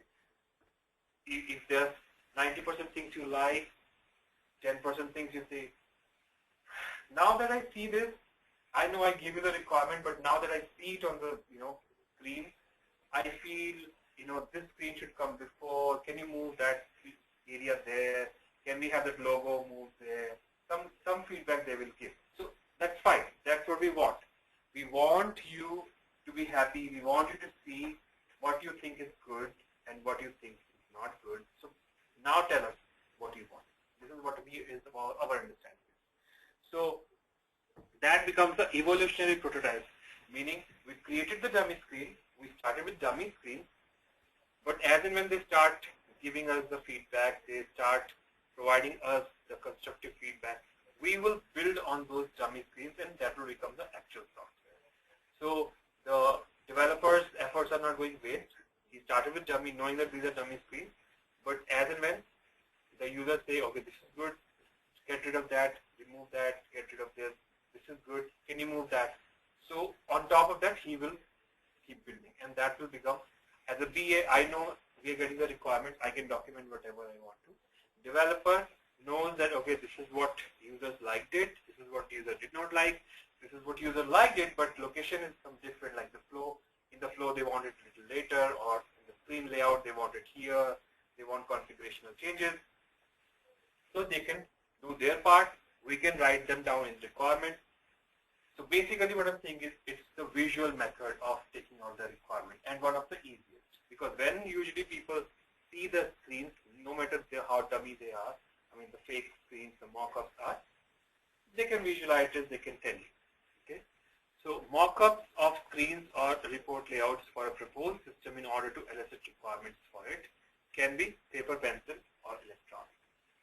Same thing for a report. If they want to see a report, if I create a mock-up in Excel sheet and say, okay, these are the headers, these are going to be the headers, these are all this report will contain. Is that what you want? They say, oh, hang on. Where is that one column? That's very important because we do a lot of filtering on that. We put filters. We want it. So when they see it and they can see if something is missing, because it's easier to find fault in someone else's work, and that's fine. That's what we want. We want to provide them the complete functionality. This is where is my understanding is now you tell me what else you want. Is this look okay? No, if it doesn't look okay, then you tell me what else you want me to add on this. So that's the purpose of coming up with a prototyping or fake screens or mock-ups or wireframes, whatever you want to call it, one and the same thing. So there are two types of prototypes. Throwaway prototype and evolutionary prototype, and we understood the difference. Pen and pencil using whiteboard, those are throwaway because we can just, once the requirements are elicited from those prototypes, you can get rid of them, erase them, throw them, trash them. Whereas evolutionary prototypes are electronic prototypes created on the using the same platform that we are using for creating the actual software. And the developer will create those dummy screens. And once we build the consensus, once we have the agreement on the requirement that, okay, this looks good, these mock-ups look good, then the developer will build on top of that, and that will keep on building. Okay. So pros and cons of prototyping. Strength. Supports visual communication with pictures. So that's what everybody says. If you can show me, I can tell you more. Other than it's very difficult for me to imagine it. Right. Allows for cheap, quick, and early feedback. So it doesn't take much to get up and write something on the whiteboard or use a simple pen and paper prototype and show it to them how the screens will look like or how a report will look like or how these 3 or 4 systems will talk to each other. The data will come from here, there, da. So it will make it visual. Electronic prototype enhances learning detailed interface needs. So when the developers are creating the electronic prototype, it will make them think, okay, so the data, this data is coming from so and so application. Also there's an integration need. We have to connect these 2 applications or 3 applications or external integration. So that will explore more requirements, technical requirements as well, right? Weaknesses. Can take time if the team gets bogged down in how and not what. So what that means is, right now, as a BA, my purpose is to get the requirements, what the business wants. So the what is what we are discussing, not the how, means how we will build the software. That will come later, and that's the responsibility of the developers, not of the BA. BA's work is to get the requirements. So what the business wants, how we will serve that, how we will solve that, how we will build software, we'll talk later. Don't get worried. Sometimes what happens is that when you ask developer to build a prototype and they're building just the dummy screens, they start worrying about, oh, how I'm going to pull the data from that other application, or how this is going to build up. I don't know if it is possible. Okay, first let us get the confirmation on the requirement itself. Is it what business even want? Maybe it is not what they want. So don't worry about how you're going to write the code. And even if business says, yes, this is what I want, then somehow you have to build it, right? So don't start killing me at this point. Let me do my work and let me get the requirement. So sometimes your team might start thinking about how I'm going to actually build it, but that's not the question right now. Right now the question is, what is the requirement rather than how we're going to build it. Throwaway prototypes often too rough to convey details. That is true, and that more also depends on your handwriting, how you create those throwaway prototypes. But that again, those are for my consumption. I am going to write the requirements out of those prototypes, so it doesn't make much of a difference how dirty or pretty those prototypes are, because ultimately you want to take the sign off, like your business users should say, yes, this looks good, and once they give their blessings, they give their nod, they give the green light, these are your requirements, so you have to ultimately transfer them into the document that you're going to create. So it doesn't make much of a big deal.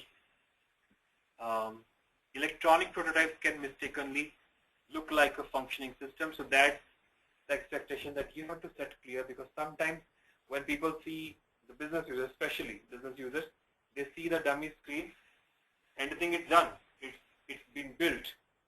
So they say, didn't we see that? That's been done, right? That's been built. No, that's not built.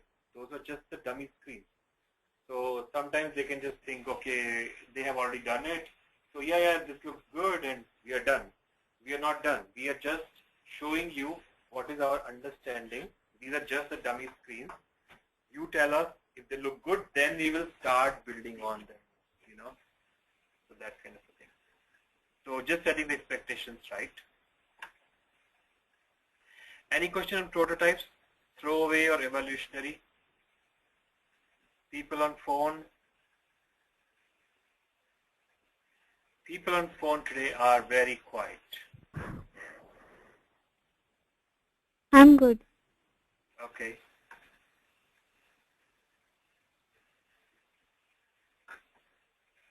Parveen, how are you doing?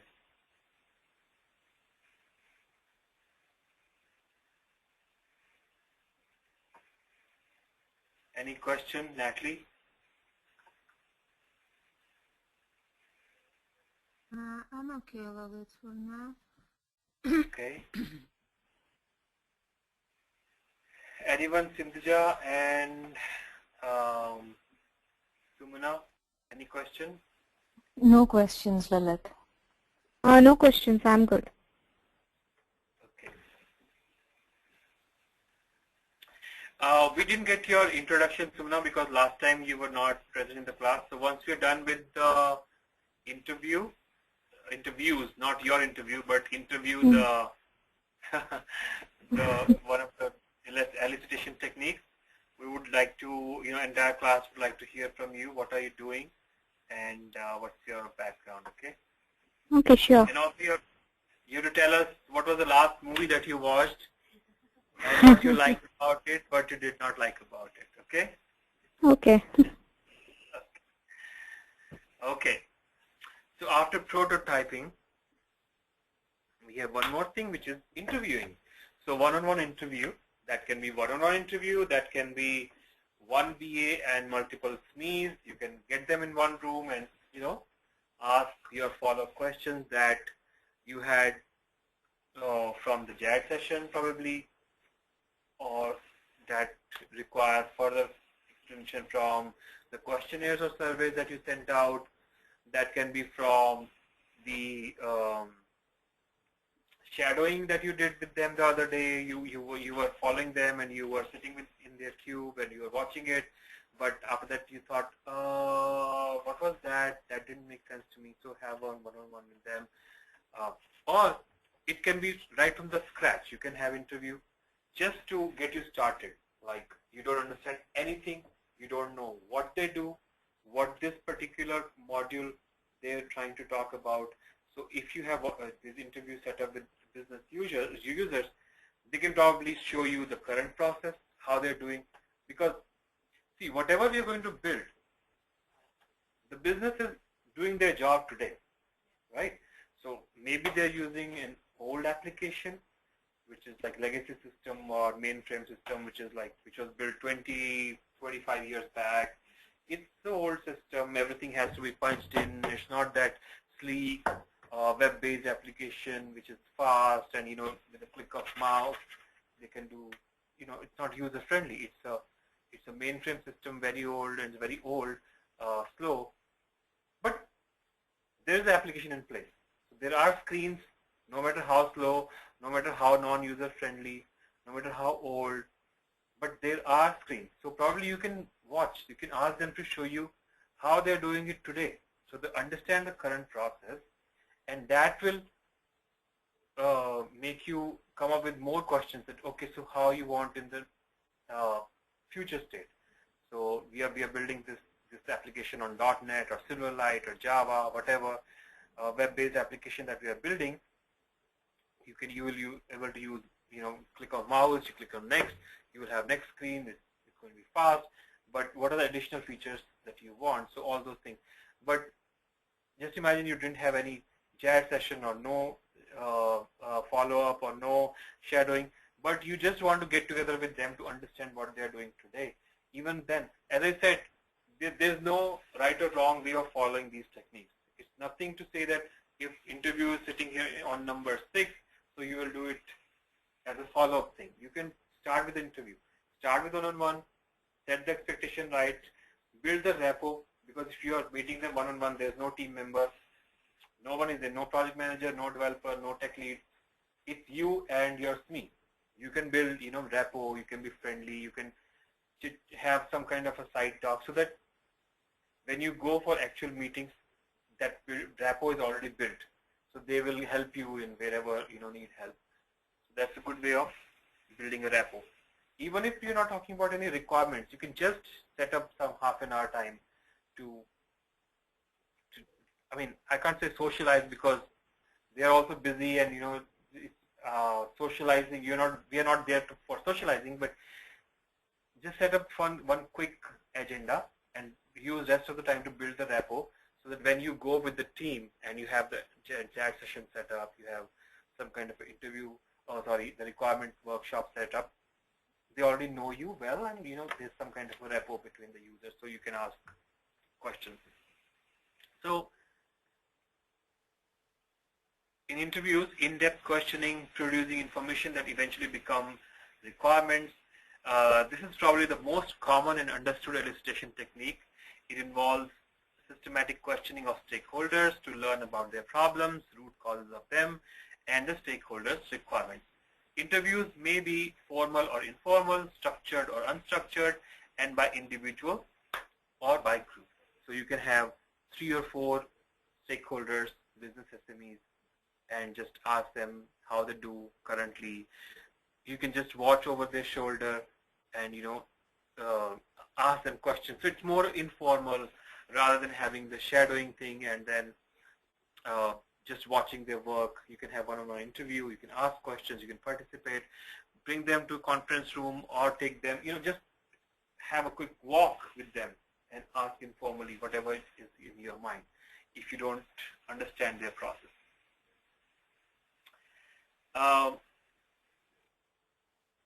So some of the factors that lead to successful interviews are experience of interviewer in conducting and documenting the interviews, rapport of the interviewer with the interviewee, the willingness of the interviewee to provide relevant information, the interviewee's ability to understand their own requirements and what the business wants from a new system. So it all depends on one-on-one, the person who is interviewing and your subject matter expert. When this statement says the willingness of the interviewee, doesn't necessarily mean that not all business users are willing to give you the information. They want to give you the information, but sometimes it's just that there's so many factors like time cringe. They don't understand what you guys are doing. Like, sometimes people think that these people are here to take our jobs. Usually, sometimes they think that it's going fine. I'm okay with my current process, but it's a new project. We are retiring the current application because of whatsoever reason. Higher ups, the business management or the management, they have decided that we have to come up with a new application, a new process, new solution. So we have to make them comfortable, ask relevant questions. Build rapport is more important. If you have rapport with them, then they will be able to provide you the answers.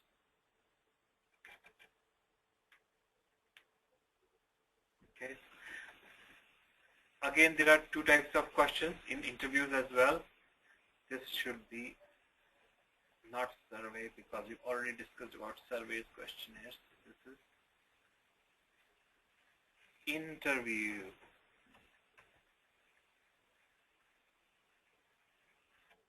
Questions. Okay, so same thing, closed-ended, open-ended. So as we discussed above, closed-ended questions are when you are asking for quantitative questions. How many times you process application? How many dollar worth you create some business in one day? Or do you always go and get the data from here? Either the answer is going to be yes or no. So yes, no answers or numeric. So quantity. Open-ended questions are where again you ask them to explain some process or explain us what are the strengths and weaknesses, or what do you think about this? So what do you think when you say what do you think about the current process? They can go on and on and on. So there's like a lot of information in open-ended questions. So you can ask both depending on what information you're looking at. Pros and cons of interviews. So strength, simple, direct technique that encourages participation, builds rapport. As I said in the beginning, very good way of building the rapport. One-on-one interview. Try to set it up early in the game so that you have built a rapport with them. They know you, you know them, how they work, how they speak, the way they explain the thing, you will have better understanding. Allows full discussion, enabling observation of non-verbal. So if it is a chat session, probably since there's a facilitator, he or she or is watching the time, right? The clock is clicking. So not that you can ask many follow-up questions or sometimes not go into the non-verbal. What that means is that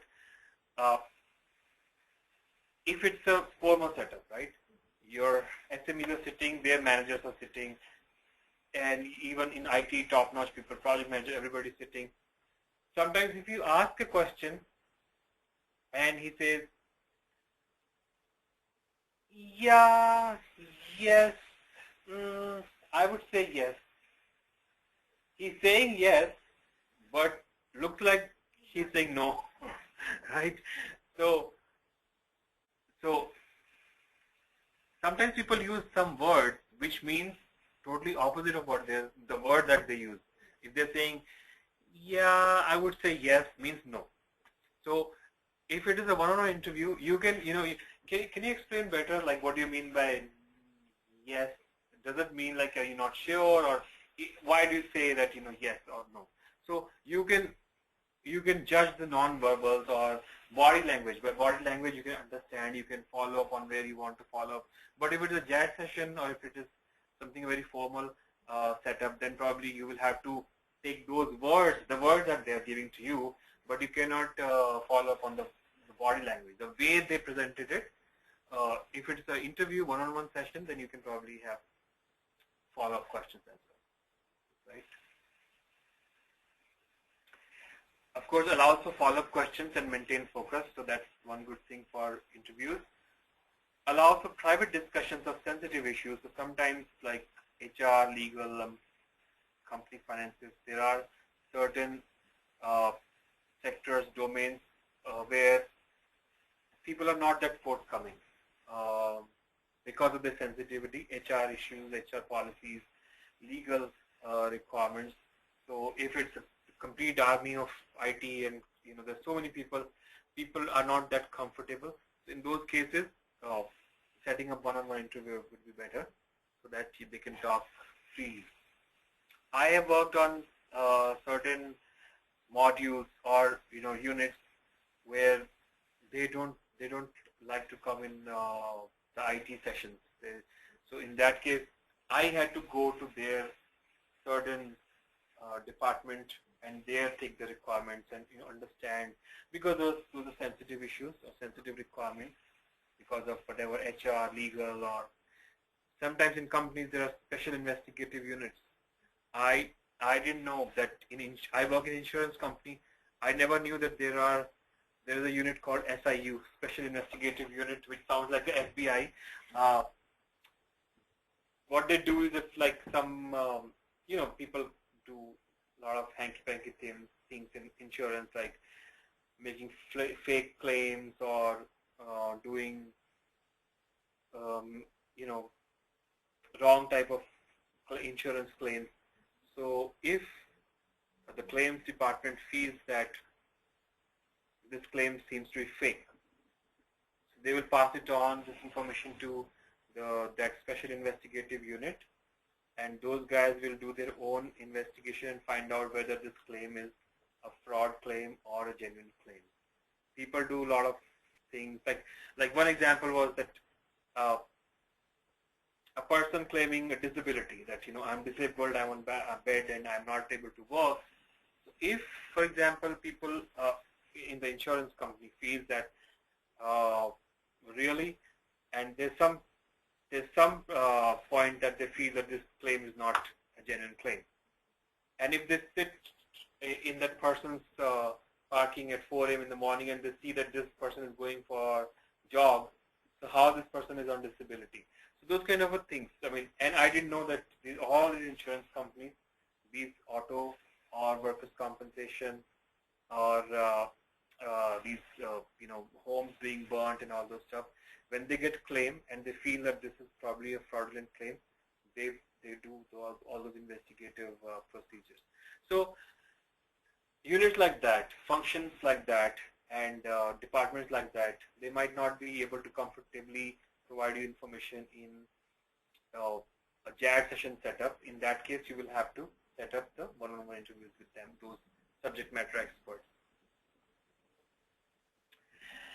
Weaknesses of interviews: not ideal for reaching consensus across a wide range of stakeholders. So of course, if there are 4 subject matter experts and you have set up one-on-one interviews with each of them, one says something, the other doesn't agree, the third one doesn't agree with either of them, then you will become a sandwich. You will keep on going back and forth. He says this, no, what he thinks of him, and she says this, oh, no, she doesn't know anything, that kind of a thing.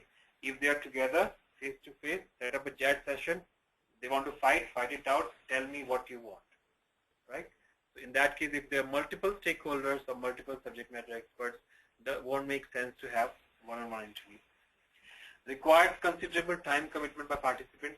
Well, that goes for all, but in this case, if you are setting up an interview, then set up a time depending on his or her availability, then you ask questions, prepare notes, review it with them. So it might be a time-taking process. Training or experience required for a good interviewer. So, well, that's why we are getting trained here. We are getting to learn what type of questions to ask, how to build rapport. That's the basis of any interaction with your business users. Transcriptions and review of interview notes can be time-consuming. That's true, but that's what it is. It is what it is. Then you spend 1 hour interviewing them, taking, scribbling the notes and then putting them in the meeting notes, minutes, then sending it again to the audience, reviewing it with them, and if they agree, and if they don't, if they say, no, this is not what I meant, then again you have to correct them, your notes. So that's what happens in interviews.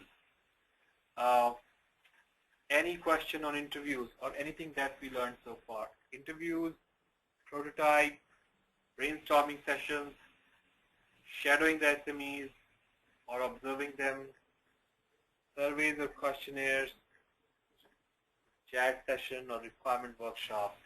Only difference between JAD and one-on-one interview is that in JAD we call all the subject matter expert as well as the entire IT as well, whosoever is required. It's more of a formal setup where an formal invitation is sent with the clear, precise, and detailed agenda, what all we want to cover, and we stick to that agenda. By the end of the day, if it's a day long JAD session, we have to come out with all the answers and the requirements that we had set up agenda for.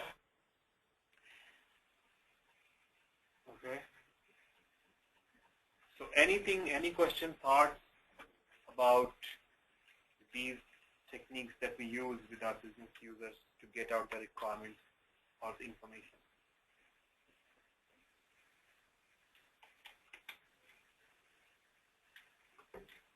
Before we start our JAD session, so we will be doing a mock JAD session in the classroom where I will play whatever role you want me to play, and you will be the BA. So if you want to become a lead BA, a facilitator, a scribe, and then take notes of the project, and then you will have to create your own BRS based on the JAD session that we are going to do.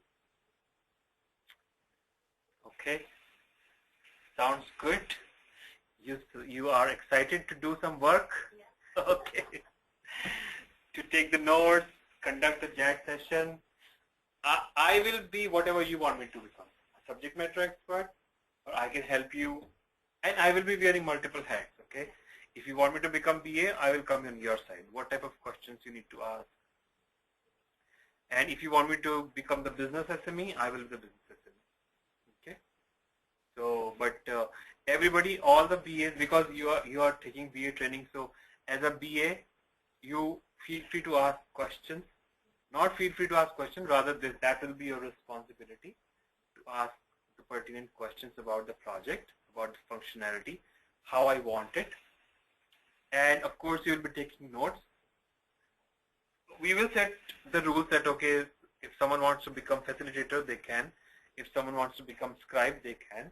But ultimately, all the BAs will be taking notes, and they will be putting them in the form of BRD that we saw an example. Then you can use a template, get rid of whatever is, like I wrote it, or I can send you the blank template.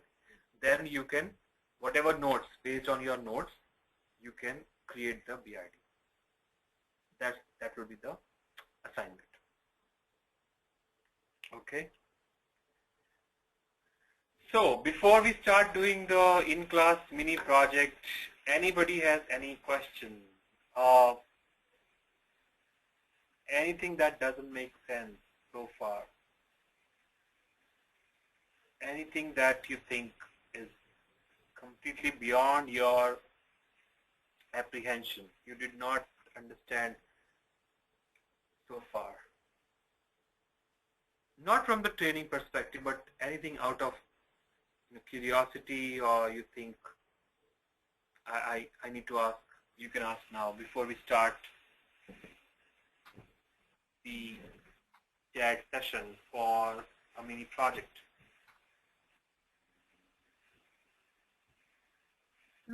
Parveen? Could you please explain a little bit more throwaway prototype? What? Prototype, yes, sure. So prototype is nothing, as I said, is a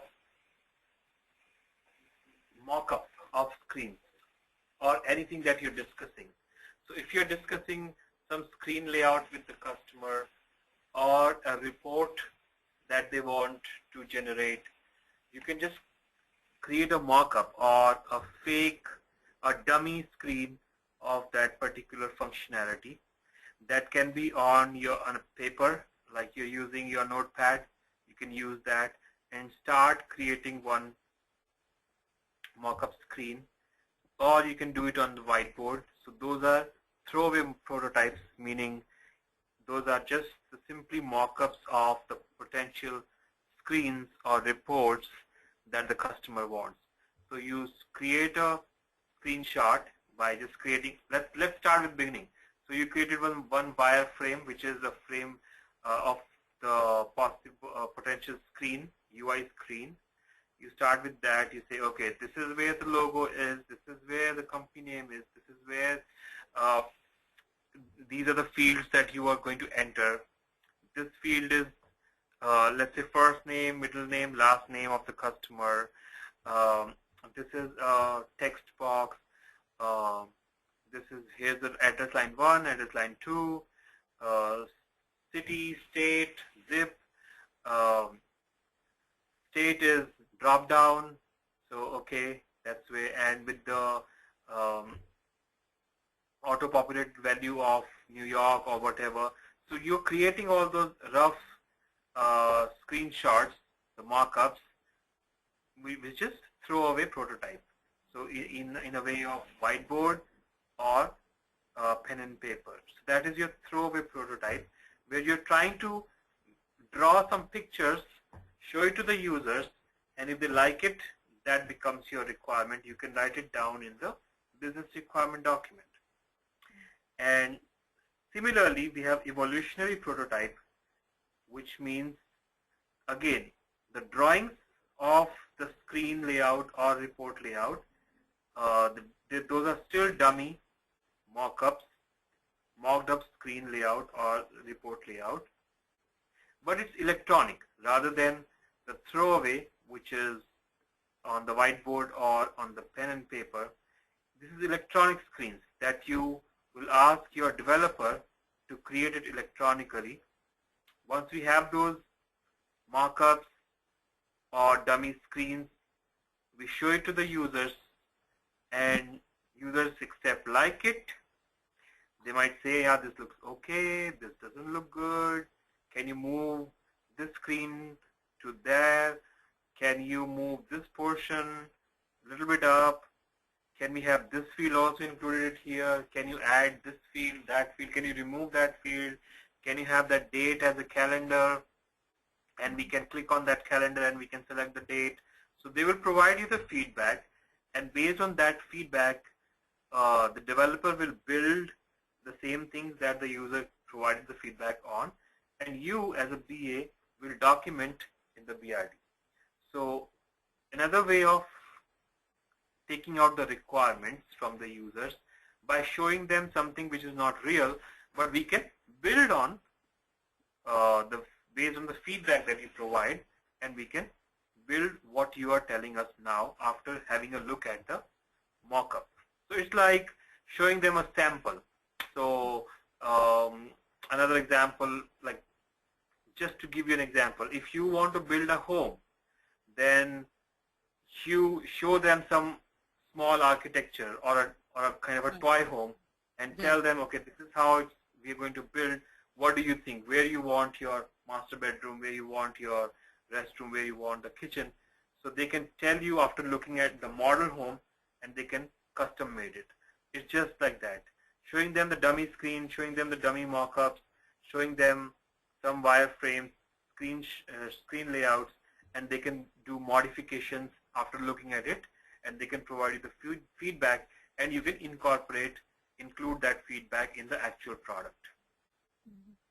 Also, what tools do you use to build electronic prototype?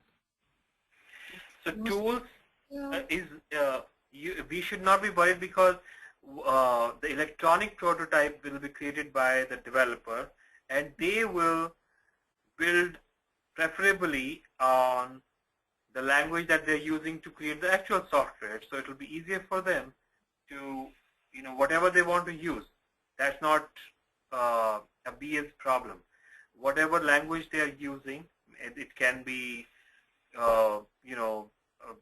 Microsoft, whatever, Paint or Photoshop, or they can take screenshots of some screens that they have built and then use Brush or whatever they want to use, or they can use the actual programming language on which they're going to build the software just to create the dummy screen. So as a BA, we don't have to decide, or we don't have to know those tools. We just need to ask to development to build. That's our job. Yes. Okay. All right. Thank you, Lily. Sure. Anyone has any other questions on any of these elicitation techniques?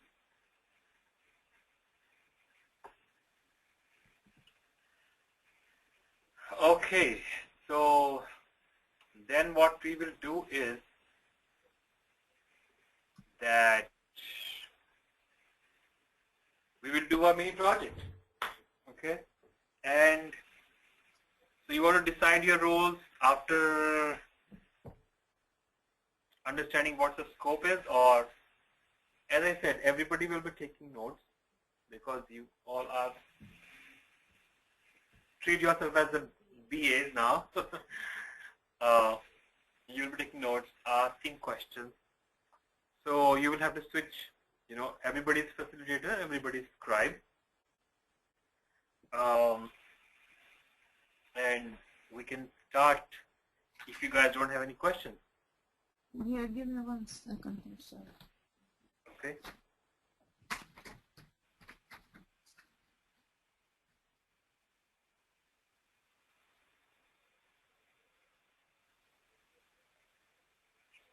Everybody ready? While Natalie is getting prepared, anyone has any questions?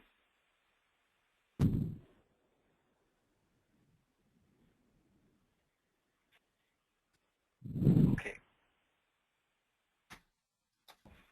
So what we'll do is, so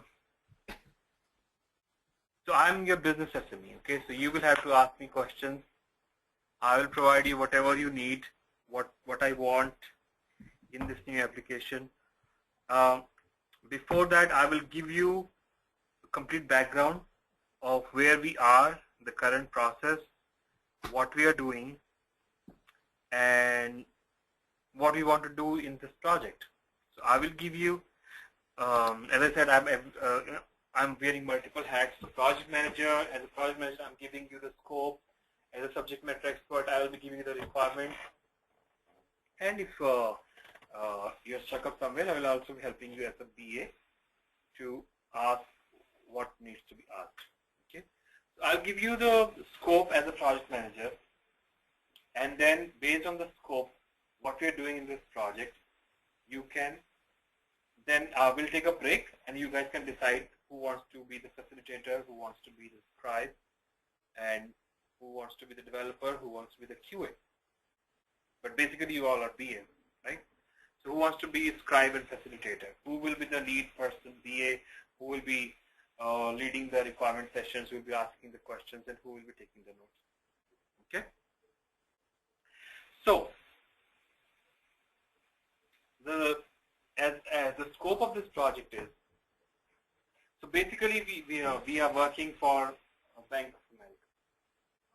Okay, this is the team, IT team of Bank of America, and right now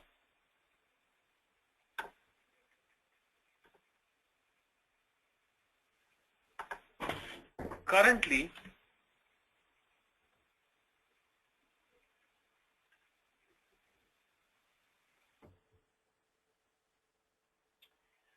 we are using this application called Bank of America Customer Care. This is what we are using internally.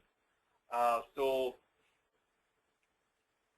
the tellers and clerks, they are using this module, checking. This is what they use. They have access to this module. They come in the morning or whatever, they do all the transactions on the desk, right? Taking the checks,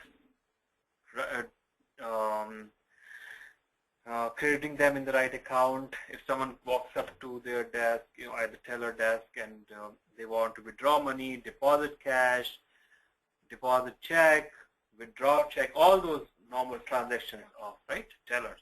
So those guys use this module. Okay. Then we have credit card section where they build they do the transaction of credit cards. So the loan department, credit card department, only those people have access to this module, and they open new credit card applications. They accept, reject those cards.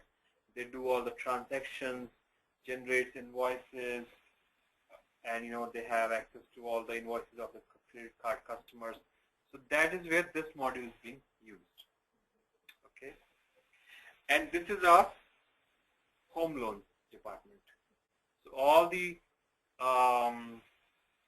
people who give home loans is this, where, you know, they take applications, they process them, perform all the risk analysis, providing the home loans or rejecting them, new applications, old application, change in the interest rate. Sometimes people take, you know, all the activities related to home loans. I will not go in much detail, but this is working already. All these things are working. So tellers have access to this module where they do all the transactions, day-to-day transactions for checking account, savings accounts, and other accounts. This is credit card module where we do all the transactions, opening new credit cards, application, assessing them, rejecting, approving, all the invoices, statements of credit cards and all. This is where we do. This is home loans, where we do home loans things, all the activities, small business and investment. So this is all is working today. Okay, this is all is working today. We want to add one module here, which is an enhancement to this working system, which will be the personal loan. Okay, so based on all these things, these are working, but personal loan, one more module will be added here, which will be personal loan. And so that is one thing which is in scope, adding the personal loan module. Okay, so again, same thing, all the things like taking new application for personal loan, and taking all the information that is needed. So you will ask me like what all the information, like SSN number. First of all, like first thing first name, middle name, last name, address line, here, this, that, all the demographics, personal details. Then probably SSN number, joint, driver's license, any other form of identification things that I need. And based on that, what is the risk analysis that the loan officer has to make? Whether should I, you know, based on their FICO scores, right? Their financial scores. Based on that, we provide the loan, right? So I'll take the social security number. What else? Last 3 pay stubs.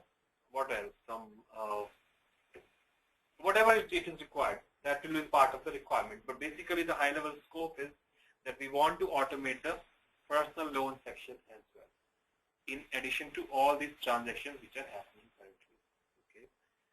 Another thing that we want to do is that is not happening right now is, let's say, for example, in credit card, if I have accepted someone's application, okay, so I got an application, and as a loan credit card manager or officer, I want to accept this. I want to say that, okay, your credit card has been approved. This is the limit, $5,000, $10,000. That welcome kit, that letter of informing that your credit card has been approved, that doesn't get generated automatically. Okay. So what I want, what is in scope now is that the moment going forward in the personal loan, all the communication that is going on, that needs to go to the customer. The moment I click on approve, so this personal loan application has been approved, automatically system should be smart enough to generate a document telling that so-and-so, you know, Mr. So-and-so, we received your application, we are happy to inform you that your loan of, you know, $5,000, $10,000 personal loan has been approved. This is the APR, the interest rate. So all these things should get automatically generated. The user doesn't, as a user, as a loan officer, I don't have to worry about, okay, today I approved 10 applications, so I have to send the letter to the customer. What is happening today is that sometimes the users forget, or it can miss out on sending the information. So that doesn't meet our regulatory requirements, because our regulatory body, which you know, which regulates us, like government body, or usually it's the DOBI, it's called Department of Banking and Insurance.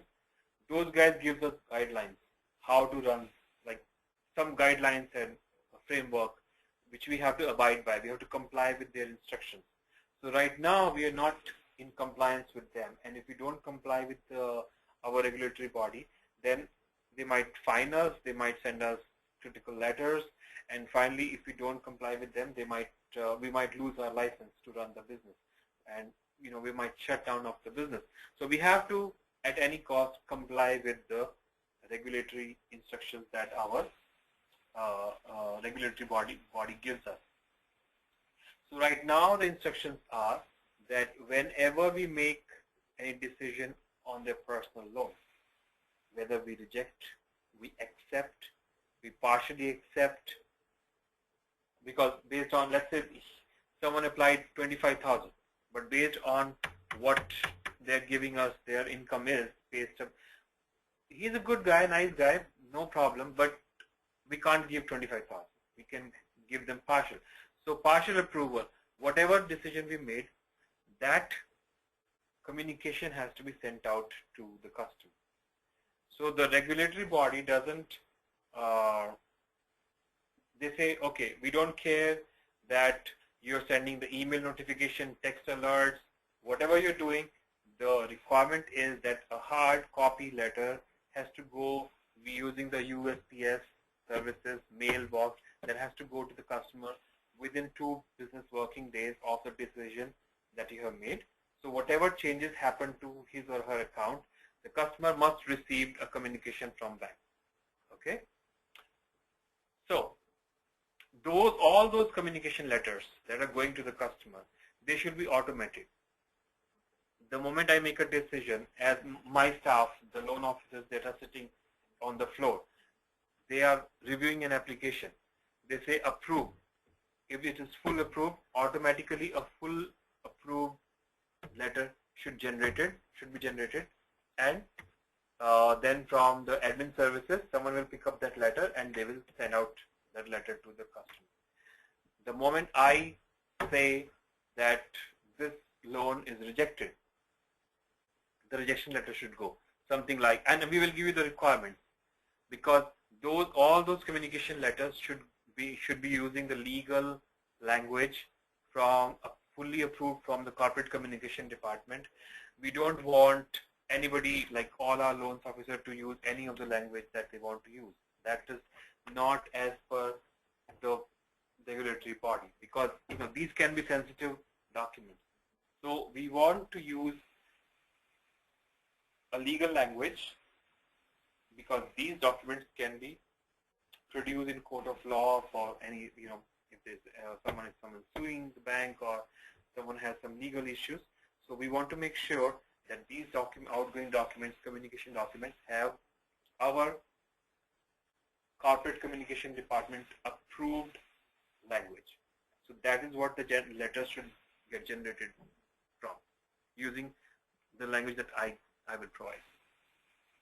So approve, disapprove, reject, total reject, partial approve, partial reject, and other like welcome kit and all those stuff, all those documents, they should be automatically generated. I don't have to worry about it. Okay, I have to send this customer this letter. I have to think or keep a note, maintain an Excel sheet, then give it to my assistant, and my assistant, he or she will send all the letters. That's not happening. Automatically, these letters should be generated. System should be smart enough to understand that the moment the loan officer rejects an application, in the back end, a template should be generated, and for all the customers, those letters should be generated. Okay, that will happen. Again, I'm giving you the scope. Again, it's a part of the scope. That will happen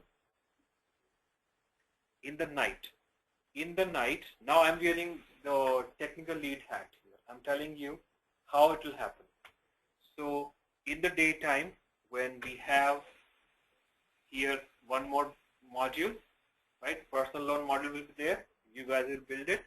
So I have received. I will be able, when the loan officer clicks on that module, you will get the requirements from me, like they have to take the first name, last name, address line 1, all those things, date of birth. So all that things will be filled out. The SSN number, maybe one more ID card, whatever, driver's license or some government ID. They will fill in all here. Pay stub received, yes, no, checked, everything. So based on that, risk analysis, they will do next. When they click on next, they will see, okay, this guy has submitted everything based on the pay stub that they have submitted. I can give them they applied for 5,000, I can give them 5,000. So they will either click on approve, partial approve, or reject. So based on these three buttons, when I click on approve, a log will be maintained at the back end by this application, and in the night that batch file will run to see how many applications I approved, how many were rejected, how many were partially approved, and based on that batch file, the system will generate those documents. And for each scenario, I will give you the template, the language, what I want in those documents. Okay. So number one scope item is having that personal loan module here. Number 2 item in scope is generating those documents based on the decision that I have made, right? Whether approved or disapproved or partially approved. That's the high level number 2 item of in scope item that you guys have to discuss with the business users. And there's number 3 as well. There's one more thing, actually 2 more things. Okay, 2 more scope items. So 2 you got, right? The third item is that as a user, we also want that, okay, so automatically documents will be generated, that's fine. But I also want a capability that I should be able to generate the documents manually as well. So I see that this is a VIP customer or whatever, okay? I don't want to wait for the batch job to run in the night and have that automatically sent the next day. I see this is a VIP customer or whatever the criteria. I should have a capability to generate the letter myself using the same language, the template that I will be providing you. So when I see that this customer has been approved, I should have a capability to click on something like generate new document. Okay, so I see account number so and so, customer name Pallavi, and okay, she's a gold customer and I want to send her a personalized letter rather than sending that automatically generated usual document. I want to send a personalized letter. So I'm on her account screen here. Okay, I want a capability where I click on generate new document.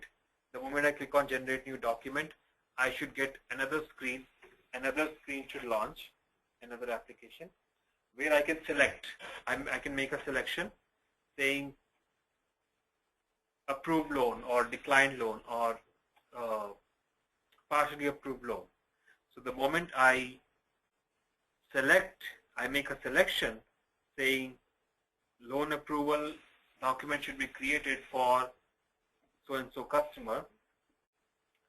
It should automatically show me the preview of the document that's going to be created. Dear Ms. Pallavi, address line 1, address line 2, reference application number so and so, and then dear Ms. so and so, we are happy to inform you that your loan of whatever amount. Now that amount should automatically be picked up from the application. I will give you the template, but the variables, you see, because the name, the address, everything is here in the application, existing database, right? So the user should not have to enter anything. Your system should be smart enough to pull all those variables which are already the information which is sitting in the database. It should be able to pull it, but the letter language I'm providing you, that should automatically fill in the template and document should be generated. Okay. So that is number 3 scope item, and we will discuss detailed requirements about how this project is going to work.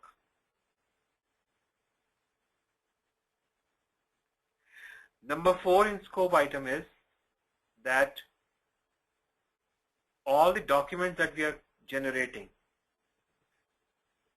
irrespective of automated documents or manually created documents, all these documents that we are creating, one copy we are printing it, that's fine. We are sending that printed copy to the customer. One copy should automatically get saved on the electronic repository for our bank's record. In case there is some kind of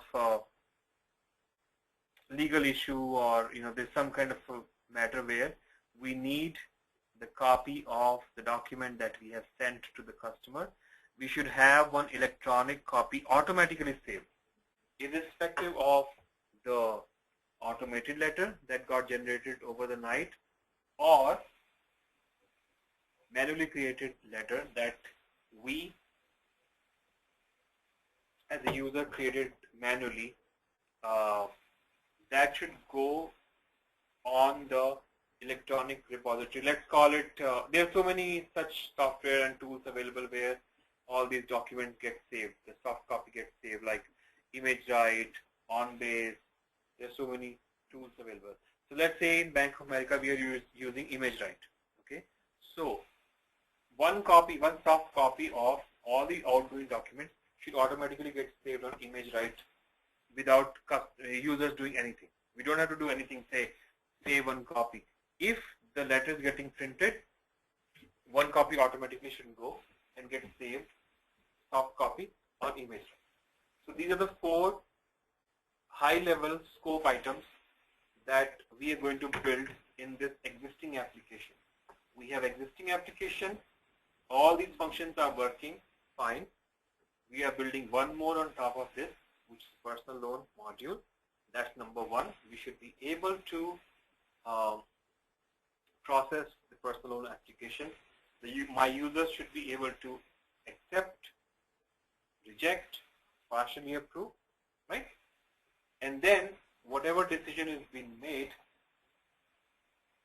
based on that decision, the applicant should be communicated whether his application is accepted, rejected, or partially approved, so that those documents should automatically over the night a batch file will run, and based on the decision my underwriters or loan officers made on that particular day, in the midnight, 12:30, automatically for that business day, all the transactions, a batch file should run. Okay, this application approved. So that means this person needs to be sent out approval letter. This account number declined. This customer needs to be sent out a decline letter. And for the letters, I will give you the language, the verbiage of that letter. I will give you. Okay, as when you guys set up the business requirement session. Okay, so that's number 2 functionality. Number 3, as I said, was immediately the manual letter functionality. I want, as a user, I don't want to wait for the automated system to go ahead and generate letters and next day it's sent.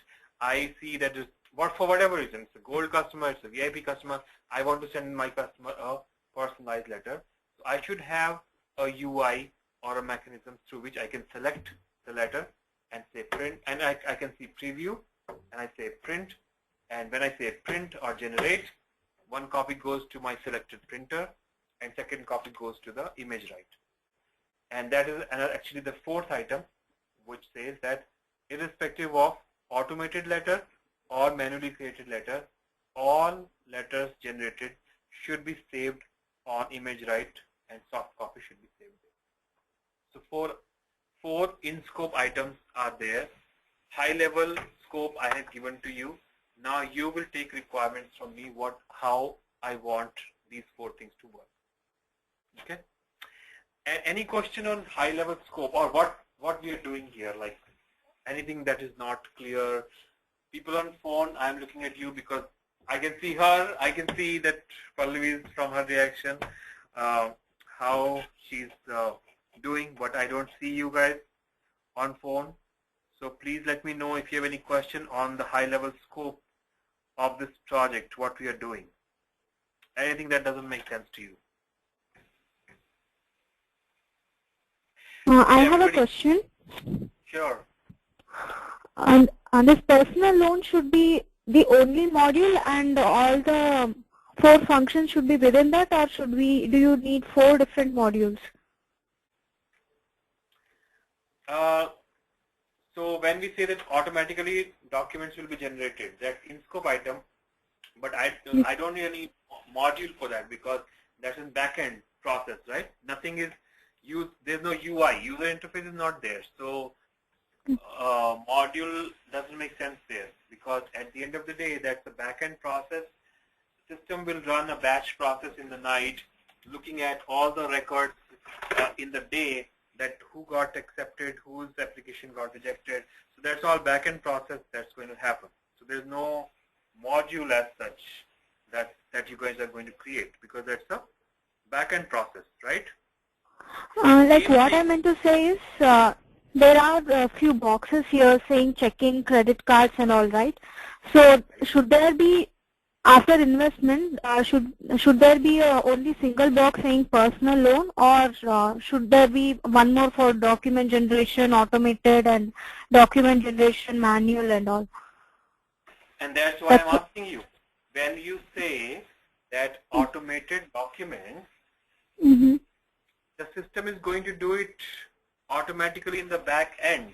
So I don't have, that's what I'm saying, I don't have to click anywhere. Automatically system should be smart enough to send those documents to get printed. So there's no module there. And same thing for item number 4, which says that the soft copy should be saved automatically. Whatever documents are getting created, one copy gets printed and the other soft copy gets saved on the ImageWrite software. So in that too, there's no need for another module because it's happening in the backend. It's the it's the functionality which is happening. So basically, there are 2 user interfaces out of these 4 action items. Out of these 4 items, there are 2 user UI, which is where UI is involved, where the interaction with the user interface is required. One is to take the application and make a decision to accept or reject it, and the other is to generate the document, the manually created document, not the automated document, right? When I'm going to create the manual documents, then I need a user interface where I can select what documents I'm selecting. I preview it, I see the documents, okay, looks good, and then I say go or say generate, and when I say generate, one copy gets printed, and I'm asked to select the printer, which printer I want to select, and then one copy goes automatically to ImageWrite and one copy gets saved.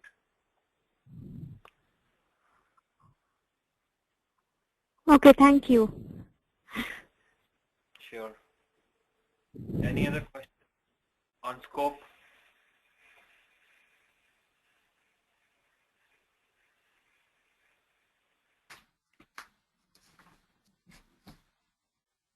Is the high-level scope understood, Parveen? Do you understand the high-level scope, what we are doing, why we are doing?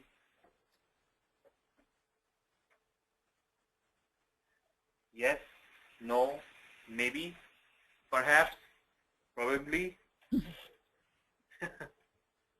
Can I just refresh, like, we need to create one model for personal loans, but we should create letters to the customers telling them if they've been accepted or they've been declined. Yes. And it's going to be 1, 2, and no. Now I get confused. What is number 1 going to be for scope? Okay, so number 1 scope is to have one more module here, So currently we have this checking transactions available. This module is working fine.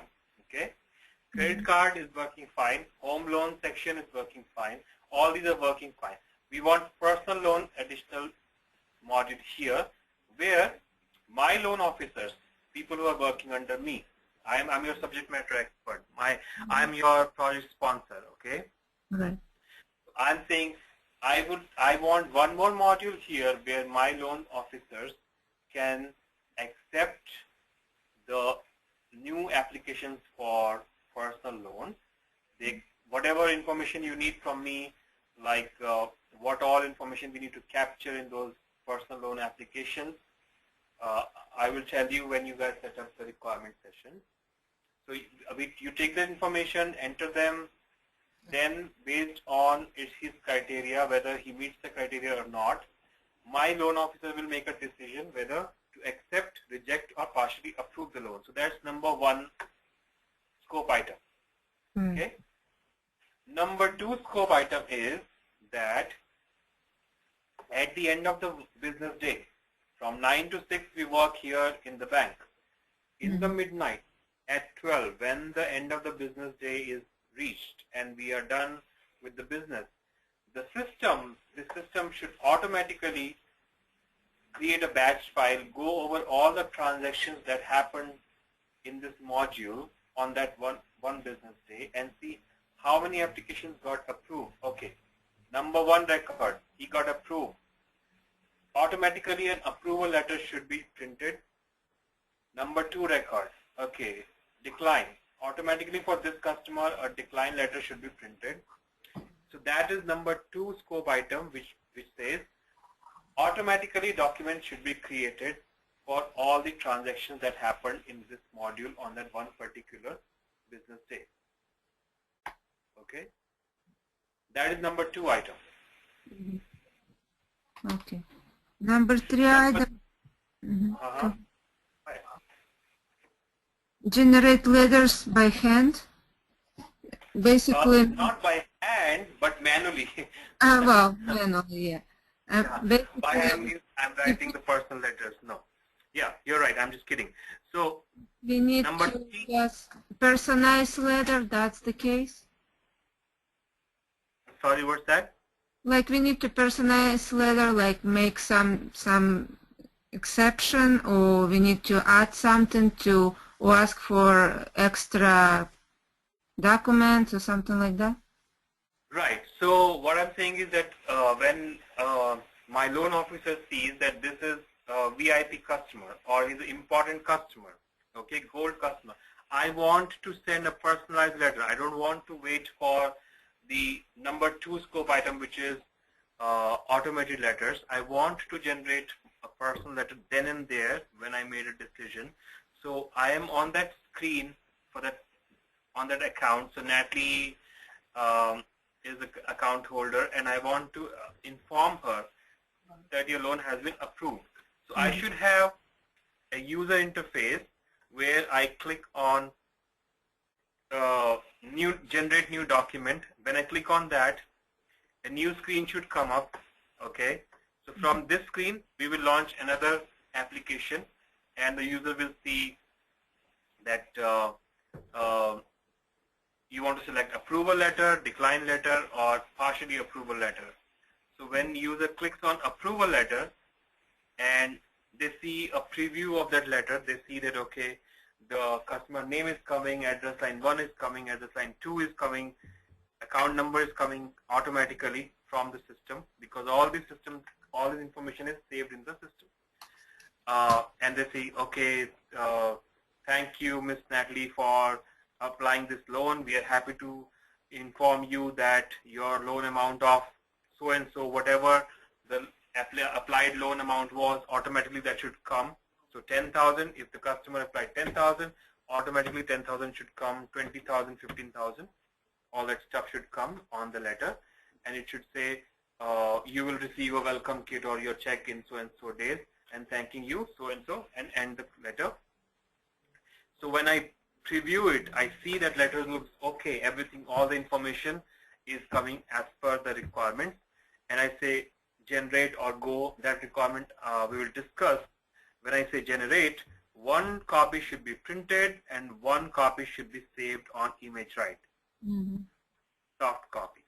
So that is your number 4 scope item, where all the documents, outgoing documents which are getting printed for the customer, one copy has to be saved on the ImageWrite. So that's where your integration with this application will happen to one more application, where this soft copy will be saved on ImageWrite automatically. And our users will be able to retrieve those documents whenever they want in future. Okay. So that is number 4 scope item, where documents should be saved automatically. A soft copy should be saved on ImageWrite. So we will discuss about the requirements, all the requirements for these 4 scope items. Thank you. Do you understand the scope clear? Is it clear what is in scope, what is out of scope? Any question regarding out of scope? Okay.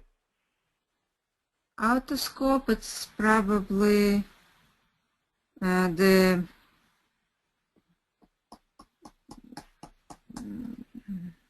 would be out of scope?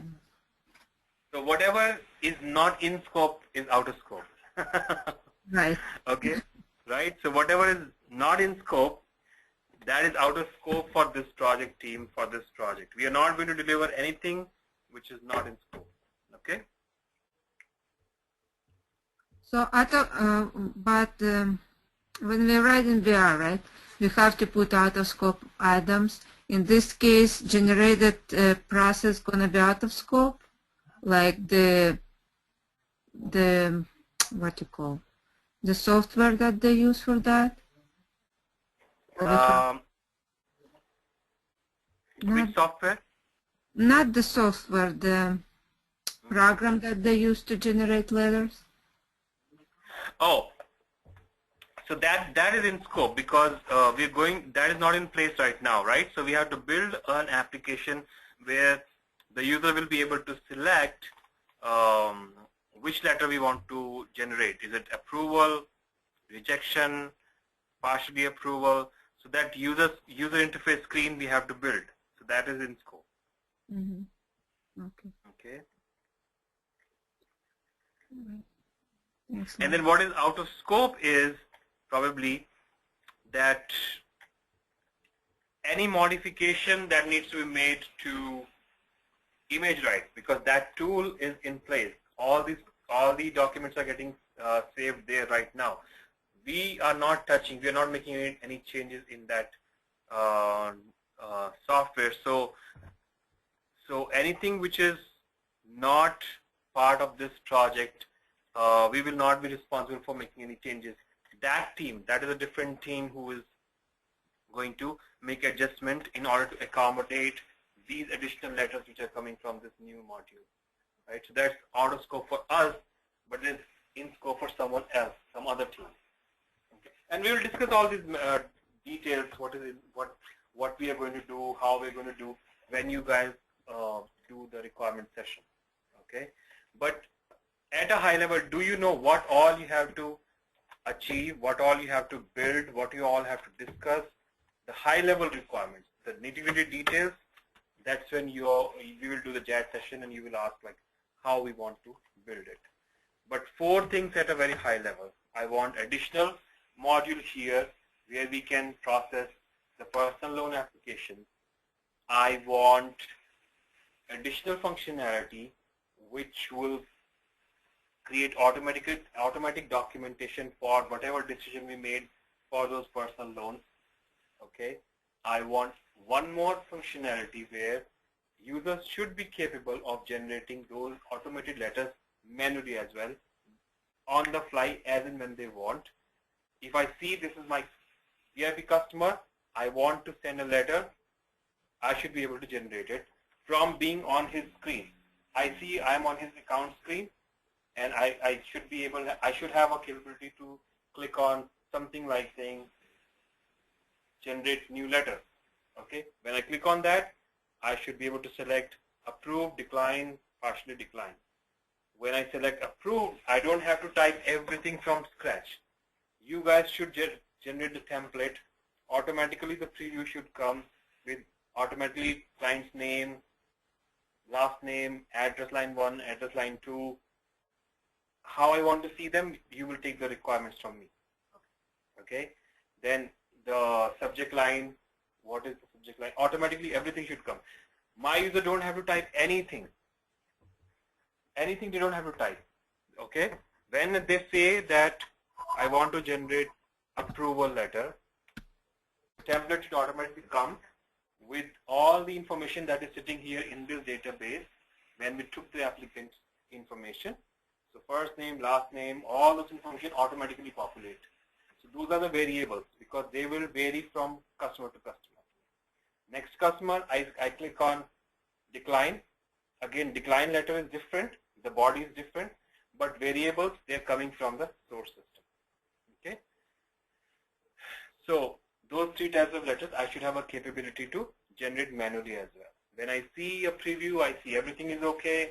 Customer name is matches with the account number. The decline amount is coming as per what was there in the application. Everything matches there. I say go, and 1 letter should get printed and 1 letter should get saved.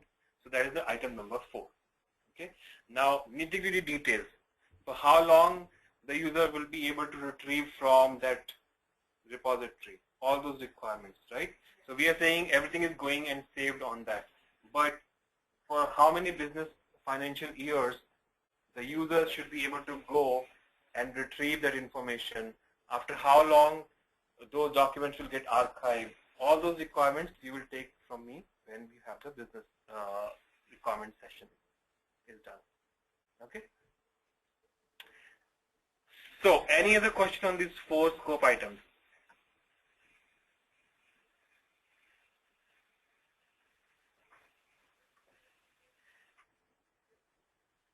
Praveen, is the scope clear to you? We have not heard from Praveen today.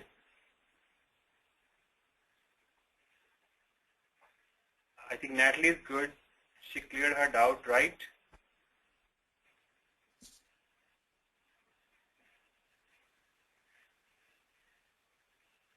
Praveen, is the scope clear to you?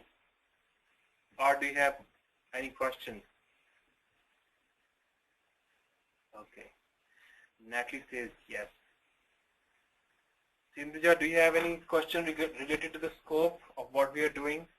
What are the what is the project we are doing? Nothing so far. I'm just looking forward for the discussion. I'm sorry? I said I'm looking forward for the group discussion. Okay. So I thought when you said nothing, we thought that nothing is clear. No. Okay. Sumana, how are you doing? Any question on the scope, high-level scope of what is the project? That's very important. No, I'm good. Okay. So we have not heard from Parveen. I don't know what's going on. Is she on mute? Can she hear us? If you're on mute, you can type in the chat as well your questions or concerns, or if you are okay, you can type in chat so that we know. Okay, there you go. She goes, I'm good, thanks. But then if you can't speak up, then how are you going to participate in the chat session, my dear friend?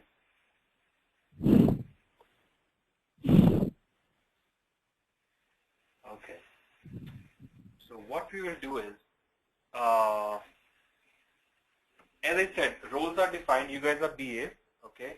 So you ask questions, whatever questions are there in your mind, and I'm sure there should be many, like how to start, how we will do, how to take.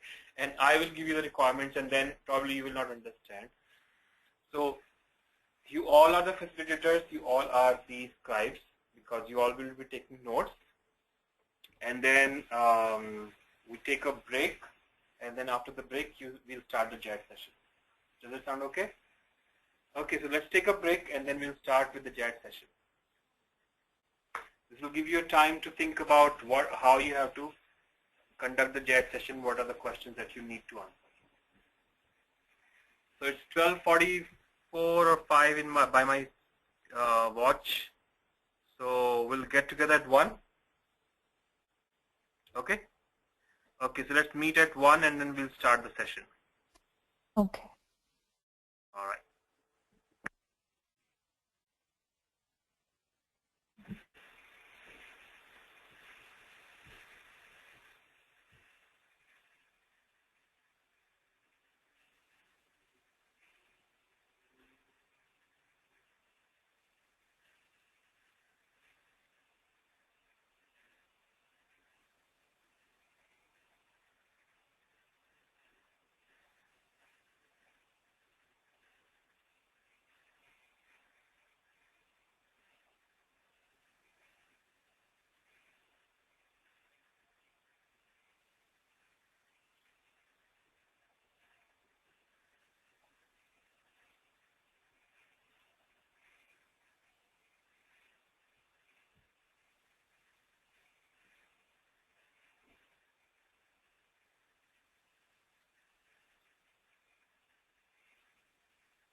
All right.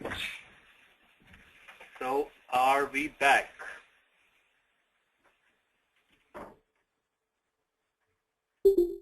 Pallavi is back because I can see her.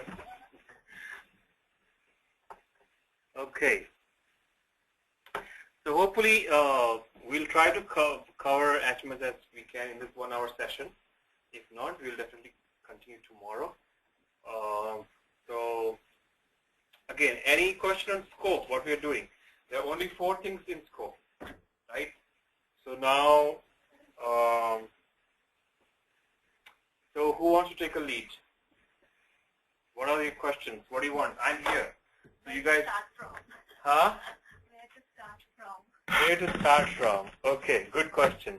Anyone else on phone? Guys, come on. It's your session. You called me for the JAD session. So what's your initial thoughts?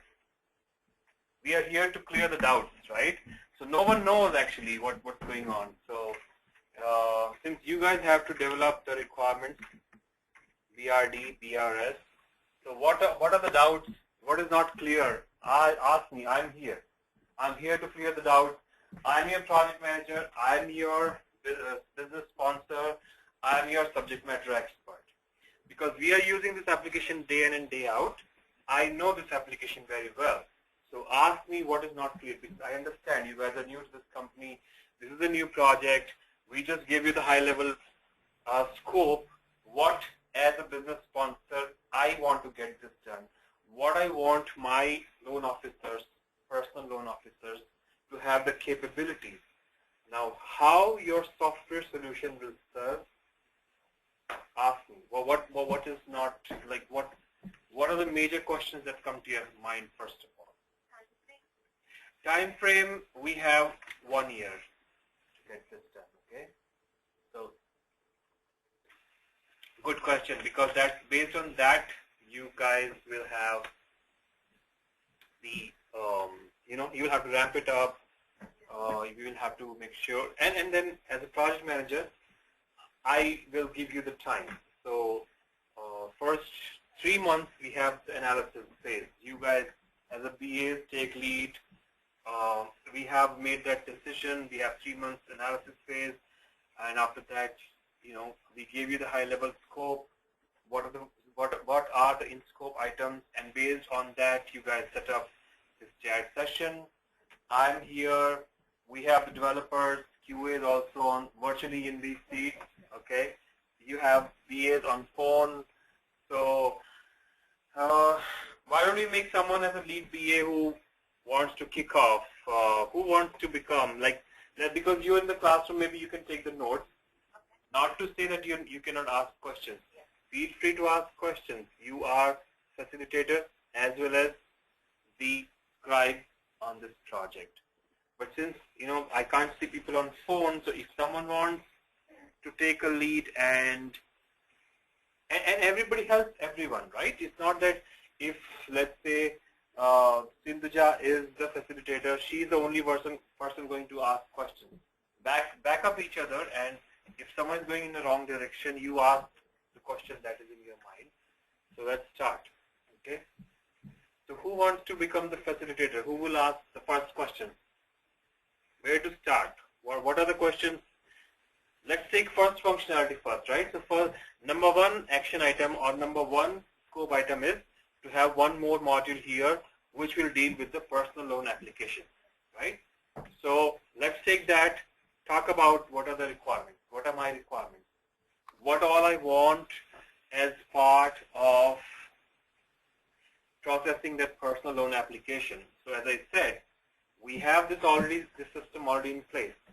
When my tellers come into the office, into the bank, they have access to only this module. They click on this, they do all the transactions. They can do all the transactions. Check in, credit the check, debit the check, withdraw the cash, deposit the cash. They do it all in here.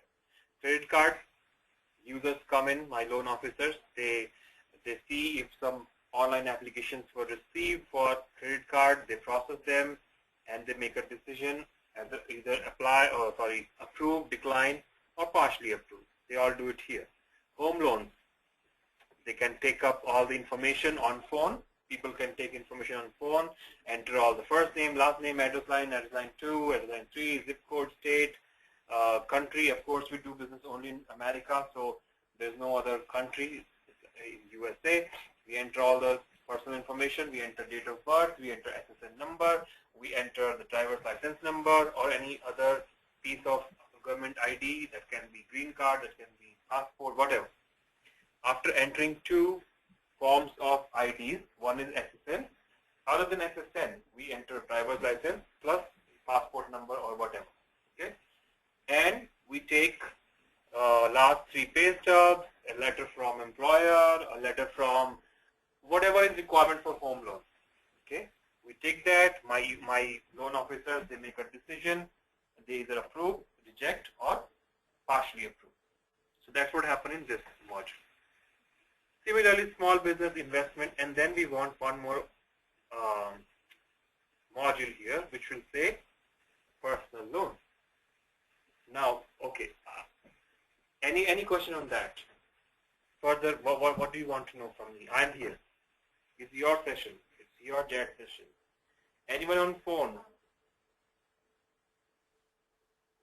Firstly, can you start talking about the application form, like how it should be, like, via like the online form, or we can submit or written application form and submit in the bank, or can it be online form, or can it be Sure. through an automated call? Sure. So how I see, that's very good question. Good question. What is the first point? The starting point. And that's where you should start always. As a BA, go as a clean slate, without any baggage, without any additional knowledge, or without any past knowledge, because this is a new business for you. How we do our business in Bank of America, only we know. So maybe you have worked in JP Morgan Chase before, but don't enforce that experience. You got the experience, that's good. But as a business analyst, because you're taking our requirements from Bank of America, start from the scratch. So that's a very good way and approach that you do. So how I see, if you want to ask me as a business sponsor or a business user, so you guys are going to create one more module here which will say personal loan. Okay, fine. When my users come, personal loan officers come, only those users will have access to this module. Okay, so when they click on this, now there can be 2 options, what I can see as a user. There can be 2 types of application. One, that applicant is already our customer. So they hold any of these accounts here, checking account or credit, they have credit card account with us, right? They have home loans from us, and then further they are applying for personal loans. So if that is the case, that it is an existing customer, I don't want my users to enter anything again. Okay?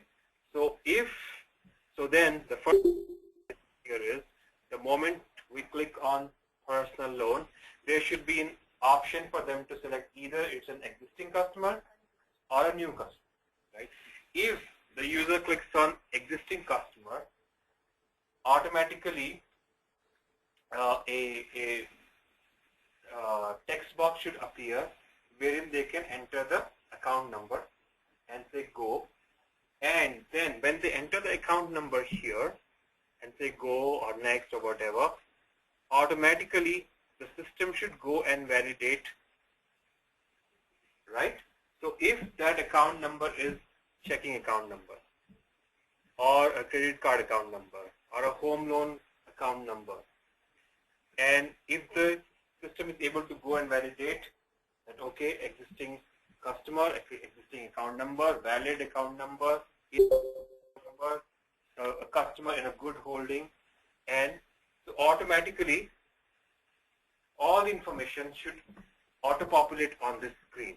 Is customer's first name, middle name, last name, address line 1, address line 2, zip code, state, city, whatever, and their full address, their SSN number, all the information, because this is an existing customer everything is available in the database. In that case, I don't want my users to enter all the information again. If my user clicks on existing customer, they should be prompted, they should be asked to enter the account number. They click on go. Automatically all the information should appear on the screen pre-populated. Then the system should ask, you have to validate, right? Maybe my users entered wrong information in the account number. And I was supposed to enter 0 and I entered 9 by mistake, typo, right? And I was looking for the customer called Pallavi, but I pulled the information of Natalie. I don't want to continue with that. So system should ask me that this is the information, correct? Did I get you the correct client, correct customer, or no? Or you want to re-enter it? So that kind of a stuff, right? So when I see information, okay, so I'm talking about this account number and the customer name is Pallavi, everything matches, continue. If not, then I should have a capability to re-enter the account number, enter a new account number, and based on that, again it will go back and pull the information about the correct updated account number. And this time I see Natalie. Okay, so I was working on Natalie's application. Now I have the correct account number and the correct information. I want to continue with that. So that will be the first step. If the user selects, it's not an existing customer, it's a new customer. If the user selects new customer, then system will prompt them to enter all that information. So the information that the user needs to enter is customer's first name, middle name, last name, address line 1, address line 2, city, state, zip code,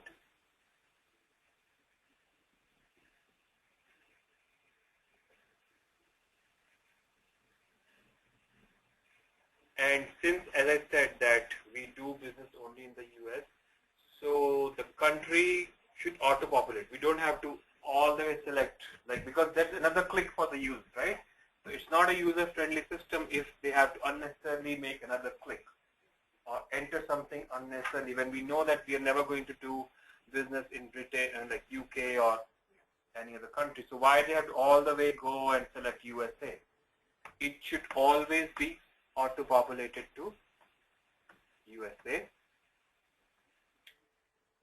And state should be dropped down because we do business in all 50 states. However, our majority of the business is in New York, New Jersey, and Pennsylvania. So these 3 states should appear.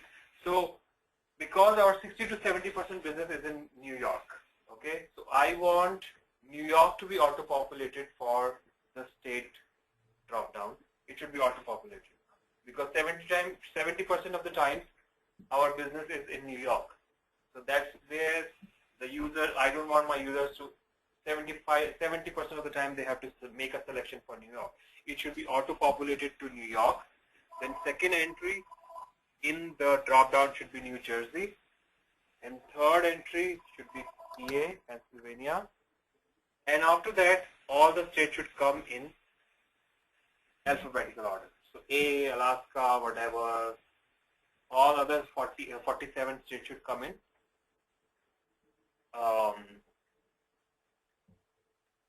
alphabetical order. Okay, that's the requirement for state field. Now for names, I told you that those are the text fields, but no one asked me about what is the max length allowed. What is the max length? What is the format for zip code? It's always numeric entry, right? In zip code, it can never be, I should not be allowed like characters to be entered. If by mistake users try to enter characters, system should stop them, right? That's what a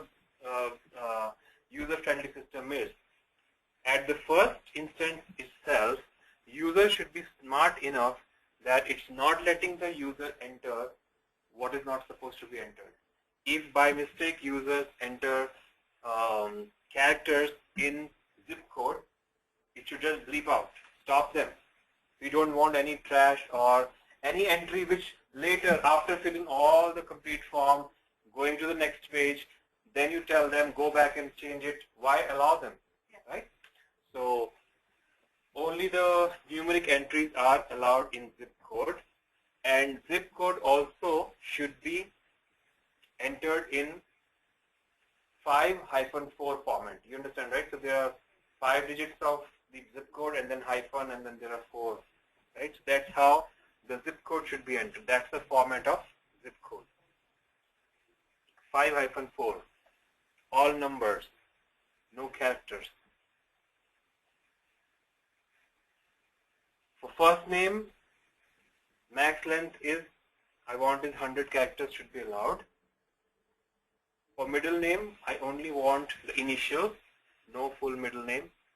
So if it is, let's say for example, it's Kumar, so K. Reddy is R. Okay, that way. And last name, 50 characters max.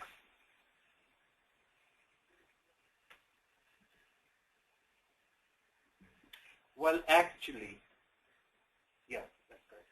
And then I also want suffix. Okay, with the name, it's first name, middle name, which is middle initial, last name, and then suffix is like junior, senior, 1, 2. Like sometimes there are names with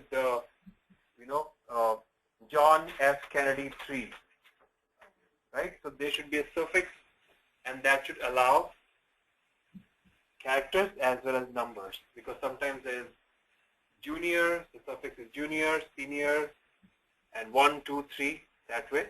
Okay? So that's the requirement for name is mandatory. No, suffix. No, that's optional. Good question.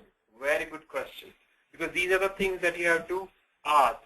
Because few things they are not mandatory, few are optional. And since you asked me about optional and mandatory, all the mandatory fields should be shown indicated with asterisk. Okay? So that is the indication for the users, so they know that wherever there is a field which has an asterisk or a star next to them, they have to fill them so that they don't fill out all the form and miss out on required fields. And then when they click on continue, then you tell them, oh, this field was mandatory. Then and there it should tell them. And even after having that asterisk, if the user somehow missed out on entering some required field, then when they click on continue, the requirement is that the system should stop them. That particular field that they missed out and that was a required field should turn into red, so that it's clear, it's a user-friendly system that we're going to build. So it's clear for them. They don't have to look out on the entire application form. Oh, what is required? Why are they not letting me go? That should clearly stand out, and that particular field which was required and the user did not enter, that should turn into bright red color, and it should give a message that please enter all the required fields before you can proceed.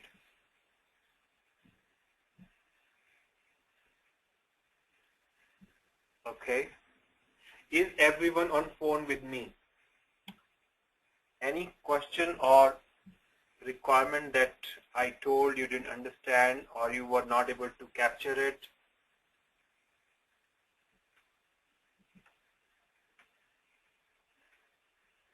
Question, if the user is existing customer, do they have to, they don't need to fill up all new information, right? No, they should be able to they should be prompted to enter the account number. So the user enters the account number, and system should go back and validate and bring back all the information that we are discussing automatically, because that information should be sitting in the system, right? Mm-hmm. If that is an existing customer, by just entering account number, system should bring back all the information, personal information, address, SSN number, their employer detail, everything should automatically populate because he or she is an existing customer and all his information is in our system. We should not let our users enter the same information again. And second purpose it solves is we have integration in place and we are not asking our customer the same information again. The new customers will enter last name, first name, address, code, Yes. and state should be automatic. What you call that? Automatic. So the state should be auto-populated to New York because of the reason that I gave, that 60 to 70% of our business is from New York. So my users should not have to go 70% of the time and make a same selection New York. So I want New York to be auto-populated so that users don't have to make a selection again. Okay.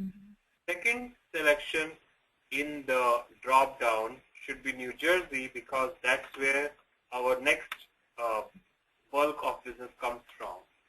Third should be PA, which is Pennsylvania, because that's where we get the most business at the third level. And after that, in the drop down, all other states should be in alphabetical order, meaning all the states starting with A, then B, then C, then D, like that. That's the requirement for just one field. So you see, for New Jersey, like for state field drop down, the first piece of information you got is it's a drop down. Number two is that drop down should be always auto-populated with New York. So when I'm giving you these requirements, you should ask why you want New York. What is the reasoning? What is the logic? What is the business justification of these requirements? Not just because I'm saying this, right? Not just because I can say, okay, first New York, New Jersey, Pennsylvania. Why? Why you want that, right? So all those things, as I keep saying, we are not order takers. We are not here to just blindly take the requirements. If there's something doesn't make sense, ask the question. In this case, I'm giving you the justification by myself because I'm wearing the subject matter expert hat and then BA hat also. But in real world, you will have to ask all these questions. Okay. So Natalie, did I answer your question? You got the requirement for customer name 1, first name, middle name, last name. Yeah, and I missed a little bit. What was the red color you supposed to put? What? Okay, so that requirement was for all the required fields. Okay, so we have the required fields that the user must make an entry. Okay. If for example the user did not enter any required field, then that field should turn into red and should stop the user from moving forward and should tell them to first make an entry to the required field, and all those required fields which are missed and the user did not enter, they should turn into red. Thank you. Right. Parveen has a question. What is your criteria to find the right person to give the loan? That we will go later. First, we are taking all the information that is required to make a decision, right? First of all, we have to enter all the information that is required to come to that point where we make a decision whether I'm going to give a loan or not. That's a good question, but little early in the game, because right now we are collecting the information that is required to make a decision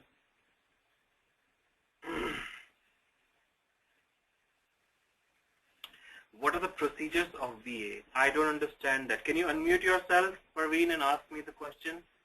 What do you mean by what are the procedures of VA? Rules and regulations. Rules and regulations of VA.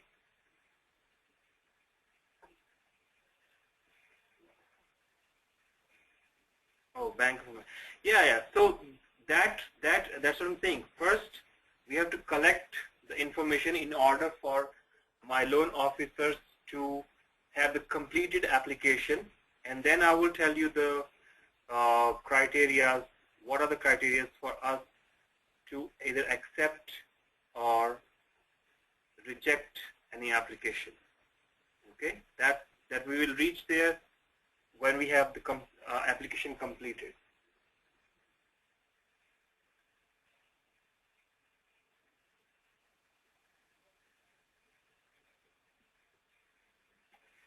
Okay, so once we have all this information, which is the demographics, I want the SN number to be entered, which is 4, 2, and whatever.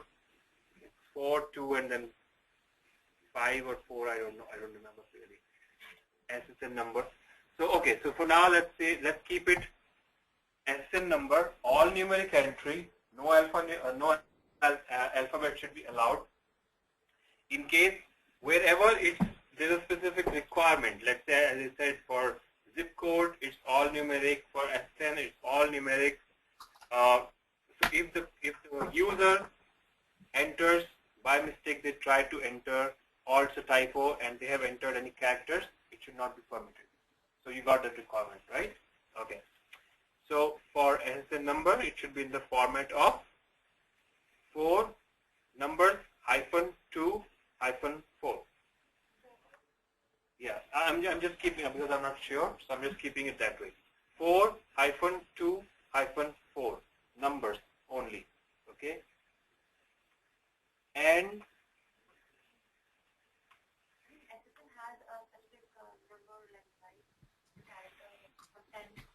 yeah, so 4 and 4, 8 and 2, that's what I'm thinking. That's how it is. So let's assume that it's 10. Okay. I have that in, yeah.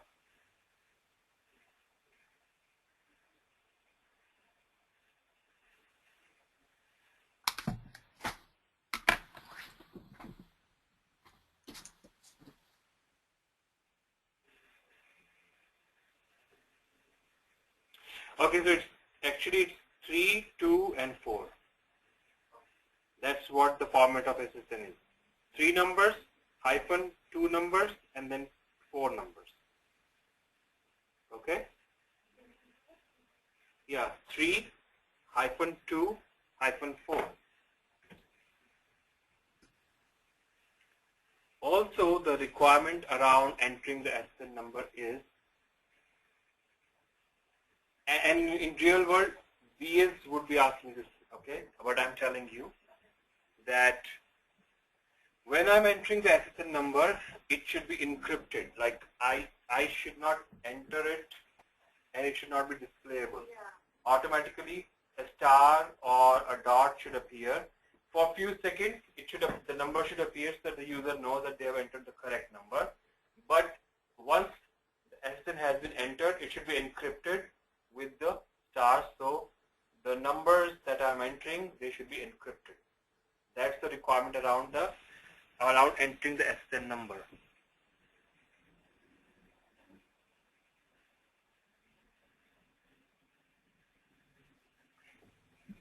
Okay, is everyone with me?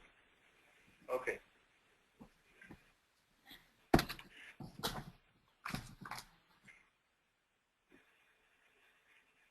SSN number has been entered, then driver's license has to be entered, and then again the same format, whereas first character and then rest 9 are numbers. That's the driver's license requirement. So basically, alphanumeric entry is allowed, permissible, because usually in driver's license, first is a character and then is a 9-digit numbers. Okay. Okay, and then we have a certain information that we need to check mark. Have we received 3 last pay stubs? So that kind of a check mark. We are doing those check marks in the system. Based on that, the decision will be made. So have we received 3 last pay stubs? Is the income criteria met? Yes, no. All those questions for my loan officers that they will check marks, and based on those check marks, if answer to any of these is no, then the loan will not be. That is the criteria for making a decision whether they should accept it or not.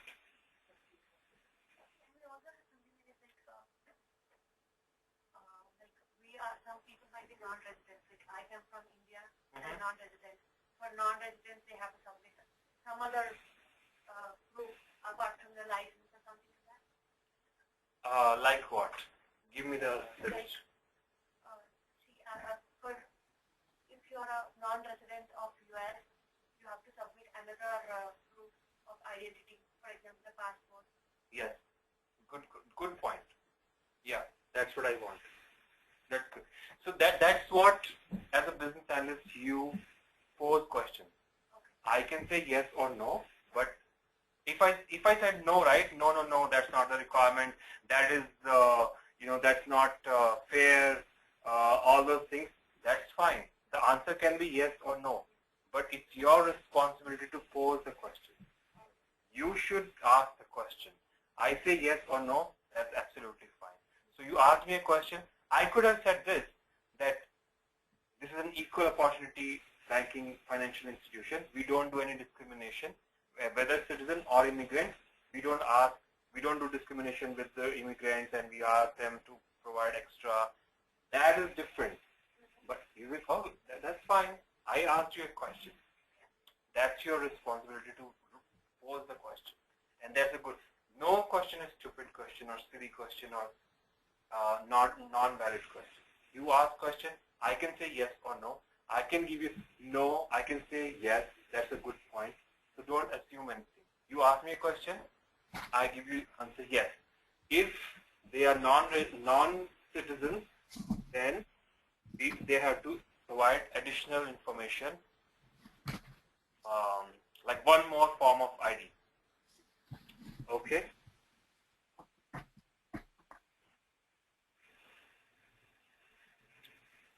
So then they ask, there are three or four more set of questions where have you received last 3 pay stubs? Yes, no. Is the income criteria met? Yes, no. Is the FICO score, you know that, right? To approve a loan, they have to meet a certain financial score. So if the financial score above, let's say 600, yes, no. If answer to any of these, so fourth question is there any outstanding loan for this particular customer? Yes, no. If any of these questions is yes, then the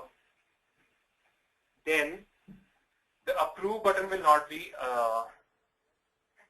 activated for this user. Okay. That's the requirement for approval. What is number 1, Okay. 2, Mr.? Right. So, okay, I'll repeat that. So, if let's say, for example, there is a set of questions after getting all this information, right? First name, last name, address line, SN number, driver's license number, and if it is a non-citizen, then one more additional ID. We got all this information. Okay. Mm-hmm. Then there is a set of questions for the loan officer that they have to click on. The first question is, have you received the last 3 pay stubs from this customer? If the answer to this question is no, then approve button is not applicable or activated because the criteria is not met. Okay?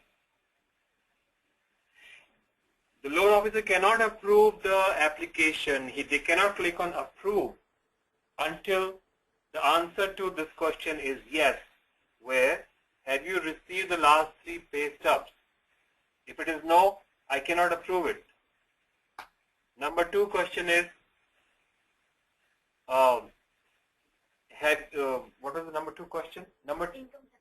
Yeah, so if the income criteria met, so for approving a personal loan, one must earn 30,000, 40,000 per annum. So is that income criteria met? If the answer is no, the approve button should not be activated. The loan officer should not be able to click on approve. Okay. Okay. And in the same series, if the third question is,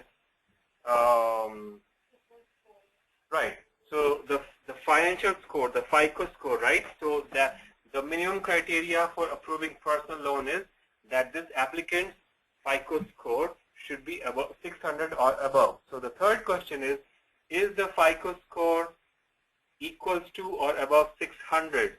If the answer is no, even then the approve button should not be selectable. It should be grayed out or deactivated for the user until the user makes that all these answers as yes, yes, yes, yes. Did you understand what is the requirement? Yes. Thank you. Yes. Income criteria, if I as a applicant, if I as a customer applying for the loan, what I'm going to select income criteria, there should be some rate or some amount. Right. Now this we are talking that we have received all the information. Now it's a decision made by loan officer. Right. The applicant is not going to make a decision, right? Yeah. So all these answers will be all these questions will be answered by the loan officer. Okay. So if all these 4 questions answer is yes, only then all the 3 options will be available for the loan officer, in this case the user of the application. He can either approve, decline, or partially approve. If answer to any of these is no, then definitely approve button will not be activated, but he can partially approve it. Because if, for example, he has some outstanding loan going on, there's a home loan, there's a credit card loan, but still he meets the criteria. I can give, if it's not 10,000, I can give 2,000 at least. So partial approval should be approved even if all 4 answers are not yes. If one or more. Okay, so let me change my requirement here. Okay, let me go over, let me back up. If out of 4 questions, at least one is no, then definitely approve is not selectable. Okay? So the first one was if any of these are yes, approve button is not activated, right? If any one of them is yes. No. But because outstanding loan, yes, how can we say it is approved? Right. So that's wrong. I take that back. I understand what you're saying. So we have to form the question in such a way that either all should yes or all should no. So first question is, have you received a 3 pay stub? Yes. Okay. Have we met the income criteria? Yes. Is the FICO score equal to or above 600? Yes. Okay.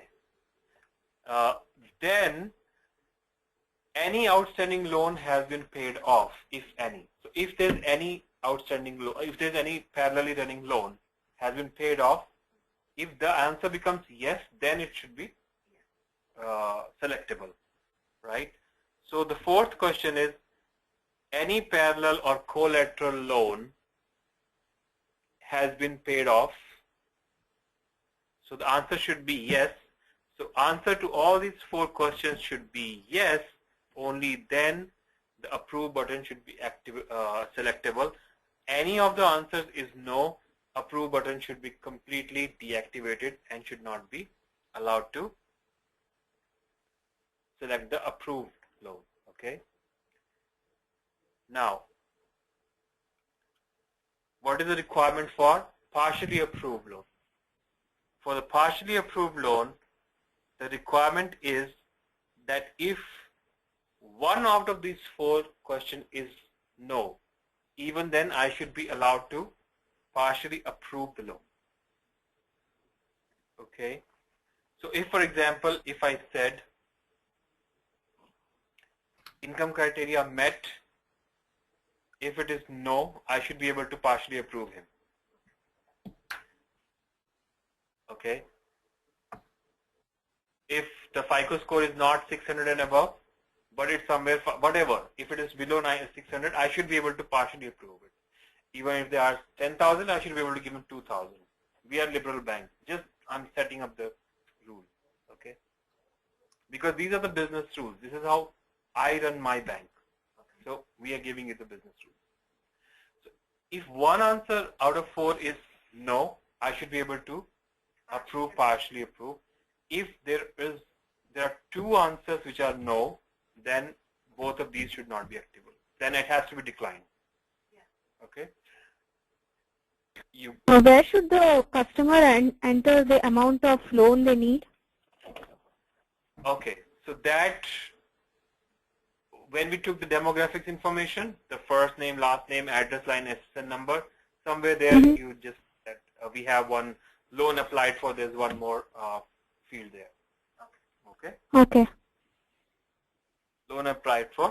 So there's one more entry. We should be no, it's loan applied for. That's what she.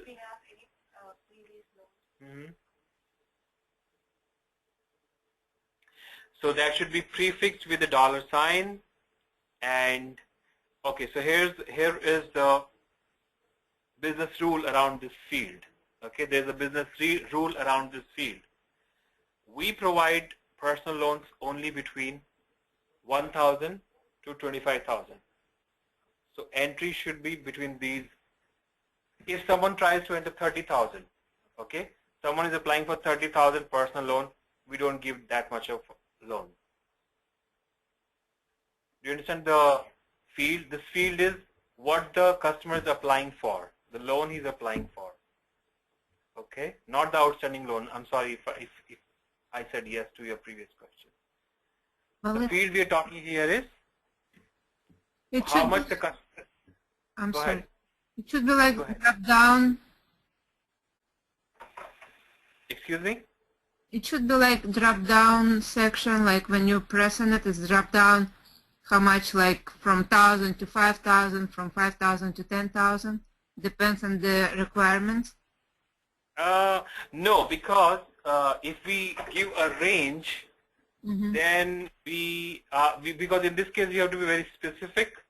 Customer can ask for 2,200. They can ask for 2,500. Okay, so we cannot give the range. All I'm saying is that we provide personal loan between 1,000 and 25,000. If it is less than, if the loan officer enters by mistake, they enter 900, it should not be acceptable because it should throw an error message saying the acceptable range is between 1,000 and 25,000.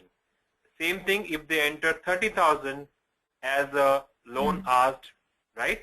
It should not allow the entry. That's my business rule. That's my requirement around the loan applied for field.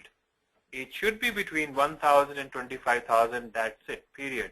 No one can ask more than 25,000 because anyways we don't provide that much of limit, that much of personal loan, and not below 1,000 as well. Okay, that's the requirement for loan applied for. And where can the customer know like how much they should repay, rate of interest? No, that will be decided by, not by the customer. This will be decided by the application, and let's keep that out of scope. So that's a very valid, good question. But to answer your question, depending on customers' FICO score, their income, the loan they are asking, their age, a lot of factors are involved, and a rating engine decides what is going to be the APR, the annual annual percentage of that rate, that is not selected by the user or the customer, or that's not even in the hands of the loan officer. That is already set in the system that person applying for a loan, let's say at 65 or 70 years of age, probably they will pay less APR than someone who is in mid-age, something like that. So all those business rules, just assume that all those business rules are already set up in the system. Okay. So we don't have to select those APR or percentage rate. That will automatically be created based on the age, based on the FICO score, based on the income, based on the proportion of loan that they are taking. Okay. Okay. So where were we? So we said I gave you the requirements for each button: approve, partial approve, and decline. Yeah. If the answer to all the above questions is yes, it's straight away approve. Approve button should be activated. It should be selectable. If answer to any of the above question is a no, then approve button should not be applicable. The requirement around the partial approval is that if the answer to any of one question is no, I should be able to partially approve the loan. Okay? And if the answer to 2 or more questions is no, then even the partial approval button should not be activated. That should remain deactivated, and only the decline button should be activated if answer to 2 questions out of 4 is no. So that means income criteria met, no, and any combination permutation. Okay, any permutation combination, 2 answers out of 4 is no, only decline should be activated, no partial approval should be activated, no approval should be activated. Okay, so you got it? Okay, so these are the requirements for the this module. Just I'm keeping it high level. I don't want to, I mean, in a real life, of course, there will be so many things. The moment I enter the SN number, we need an integration with the system which will validate actually whether this SN number is true or not, right? We would have a mechanism in place for having validated this pay stubs, whether they are original pay stubs or not. Same thing for the driver's license. The moment I enter license number, it will go and hit in the backend, hit the DMV website and tell me, okay, this is the valid, genuine driver's license for so-and-so person. So all these validations happen, and we'll talk in detail. But for now, I'm not going into the integration details of where, how these databases are being accessed, how we are validating all this information. We're simply working on the user interface, the UI part of it. And that too, we're keeping it high level. We spoke about the requirements that the moment here we will have additional tab. Okay, next to investments, we will have an additional tab which will be personal loans. Then the moment the loan officer click on personal loan, they will be asked existing customers or new customer, and that will be a radio button. Okay, the moment I click on existing customer radio button, the system will prompt me to enter the account number. So it will say, please enter the existing account number, and there will be a box that will allow me to enter alphanumeric entries, because our account numbers are few characters, few numbers. Okay, and that's 10 digits. That is a requirement of account number. The moment I enter the account number, and there will be a button called go or next. Okay, let's keep it go. So the moment I enter account number and I click on go, the system will automatically go in all these It can be a checking account, it can be a credit card account, it can be a home loan account, it can be a small business account, it can be an investment account. Okay, it will go in wherever database it needs to check and come back with all the personal information of that customer. The first name auto-populated, the middle name auto-populated, the last name auto-populated, address line 1, address line 2, zip code, SSN number, driver's license number, and if it is a non-citizen customer, the passport number or any additional ID number, everything will be auto-populated. Then the user will answer 4 questions we discussed already, and then that will make the decision criteria of approving, partial approving, and rejecting the loan. That is the workflow of existing customer. Now what if the user selected new customer radio button? In that workflow, it's a completely different workflow, because in that case, the system will not prompt the user to enter the account number. In that case, the user will have to start the application from the scratch. Okay. So if the user selects new customer, why I'm saying user, because in this case the users are my loan managers, right? Not the customers. The user is the loan manager. So the user selects new customer, and in that case, in that scenario, the workflow will be completely different, and the system will prompt the user to enter all those things that we discussed. First name, there is a requirement around first name, that is 100 characters only characters, no numeric entries. Middle name, only the initial.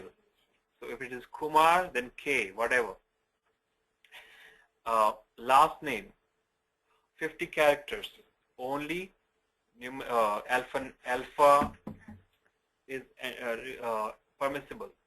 Then the suffix, which is, that can be junior, senior, or 3, 2, something like John F. Kennedy 3. They can be like that. So alphanumeric entries permitted. So that is a requirement for first name, middle name, last name, and suffix. Suffix, as she rightly asked me the question, suffix is a optional field. There can be people who have suffix. There can be people who don't have any suffix. Okay. Now, while we are talking about suffix, there is one more requirement of prefix. It should be a drop-down where the user should be able to select Mr., Miss, Mrs., right? So that kind of a stuff there. So there's a requirement for prefix as well. Okay. So that is a requirement around the field name. So you see, one field which is name, it has so many variations and variables for the requirements. Prefix, drop down, Mr., Miss, Mrs., and then first name, 100 characters, only characters admissible. Middle initial, only first initial permissible. Last name, 50 characters only. Suffix is there, and then suffix is optional. All the required fields would have a red asterisk next to them, which indicates to the users that this is a required field. And if the user by mistake, even then they did not enter the required field and they want to continue, the system will throw up an error message saying, please enter all the required fields before you can proceed, and those missing fields will be turned into bright red color. So that way we discussed about the address requirement also. We discussed about the SSN requirement also. We discussed about the driver's license requirement also. We discussed about the additional ID requirement. And then we discussed about the 4 risk analysis questions that the user must answer all in yes. If all the answers are yes, then only the approve button will be activated. Otherwise, it will grayed out. The user will not be able to select the approval button. If one of the answer is no and rest 3 are yes, then partial approve will be active. Otherwise, if 2 or more answers are no, then neither partial approval nor approval will be activated, only the decline will be activated. That is the requirement for this module, just to keep very high level, not going much into, because we still have 3 more items which are in scope. The other item is, the moment I select the approve button, automatically the approval letter should be generated and printed, and 1 copy should go to the ImageWrite repository, which is the soft copy, which is getting saved. And same thing for partial approval, same thing for decline letter, right? So that is another thing which is in scope. That requirements you have to take, all the verbiage you have to take from me for all the 3 kinds of letters. What is the body of decline letter? What is the body? Because that we can't just, as IT business analysts, we cannot decide that. This has to come. That is a requirement, business requirement. That has to come from legal department. Those guys have to approve it. Remember, even one word, that can mean something different in the court of law. So we have to be, this is a very critical project, and we have to make sure that we comply with the regulatory requirements. So you will have to take the verbiage for all the 3 types of documents, and you will have to decide what are the variables, meaning what is the information that we can pull from the system, because system would have the name, address, amount that they asked for, all those things. That should automatically pre-populate from the system, and rest information should be as per the business needs that I am going to provide, right? So that is another piece that we have to discuss. We have to discuss about the requirements of uploading those soft copies. So for how long that is going to be saved there, for how many years users can retrieve directly from the repository, and after how many financial years they will be archived, right? And we also have to discuss, we are discussing the functional requirements. Business requirements, functional requirements you are discussing, but what about the non-functional requirements, right? So the speed, the archiving, the response time of the system, all the non-functional requirements also we have to discuss. So today we could only discuss one in-scope item, which is adding one more module here, personal loan, and we discussed what are the various ways we can have the applications, existing customers, new customers, in both the scenarios, in both the workflows, how they are different from each other. So we captured the requirements. Next, tomorrow we will talk about what happens when I click on approve, partially approve, and decline. In all the 3 scenarios, what kind of documents needs to be generated, backend, the automated, as well as the manual documents, right? So those 2, and then we will talk about the saving of, like, the soft copy should be saved on the repository, what are the requirements around that, and non-functional requirements. So we have to talk about 3 or 4 more items tomorrow, okay? But is there anyone who was not able to capture all the requirements that we discussed for one module, this new additional modules, or any other questions that you have doubts on? People on phone. How long should be the account number? Account number is 10 digits, and that's alphanumeric. Okay. Okay.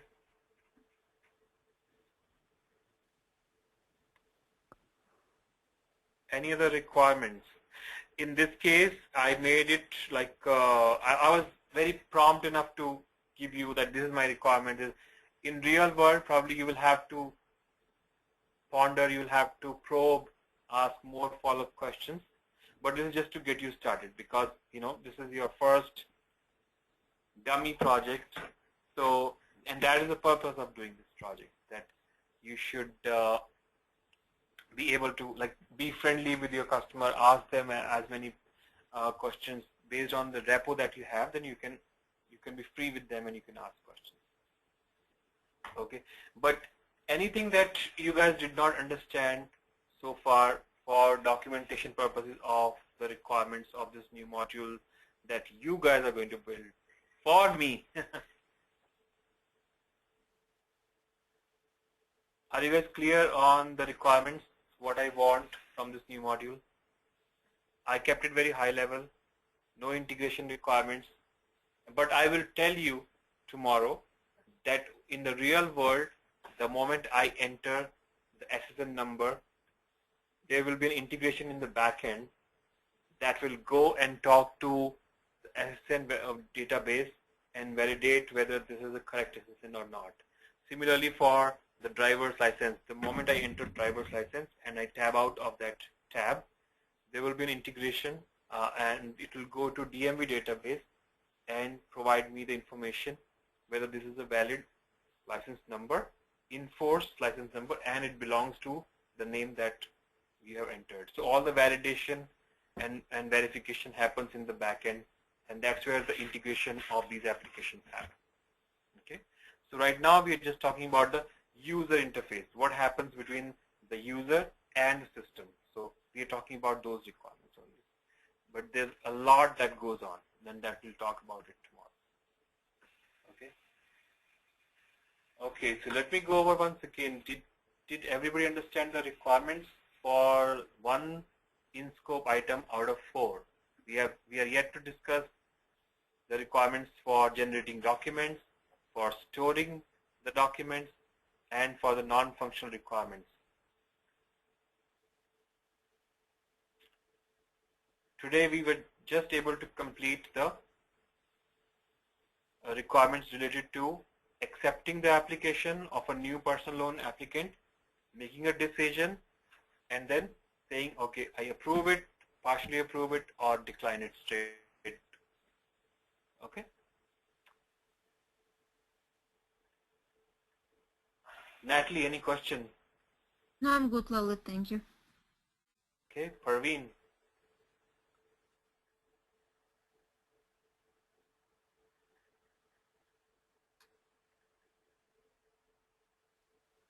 I don't see. We had, whom did we miss? Sindhuja is last. Yeah, Sindhuja, she has some internet problem at home, so she said. Okay. She said she would be joining, but I think the problem is not resolved. Okay. Sumana, do you have any question for? Okay, Parveen is good. No, I'm good. Okay, so we will continue this chat session tomorrow. Okay. Yeah, we are yet to talk about document generation, both automated as well as manual, and then storage of those documents that are going to be generated by approving, declining, or partially approving. Okay. Okay, so if you don't have any questions, then we'll call it a day, and we will meet tomorrow morning 9. Are you coming in tomorrow? Okay. Cool. Thank you, Lalit. Okay then. Okay, then we'll meet tomorrow. Thank you. Okay, you're welcome.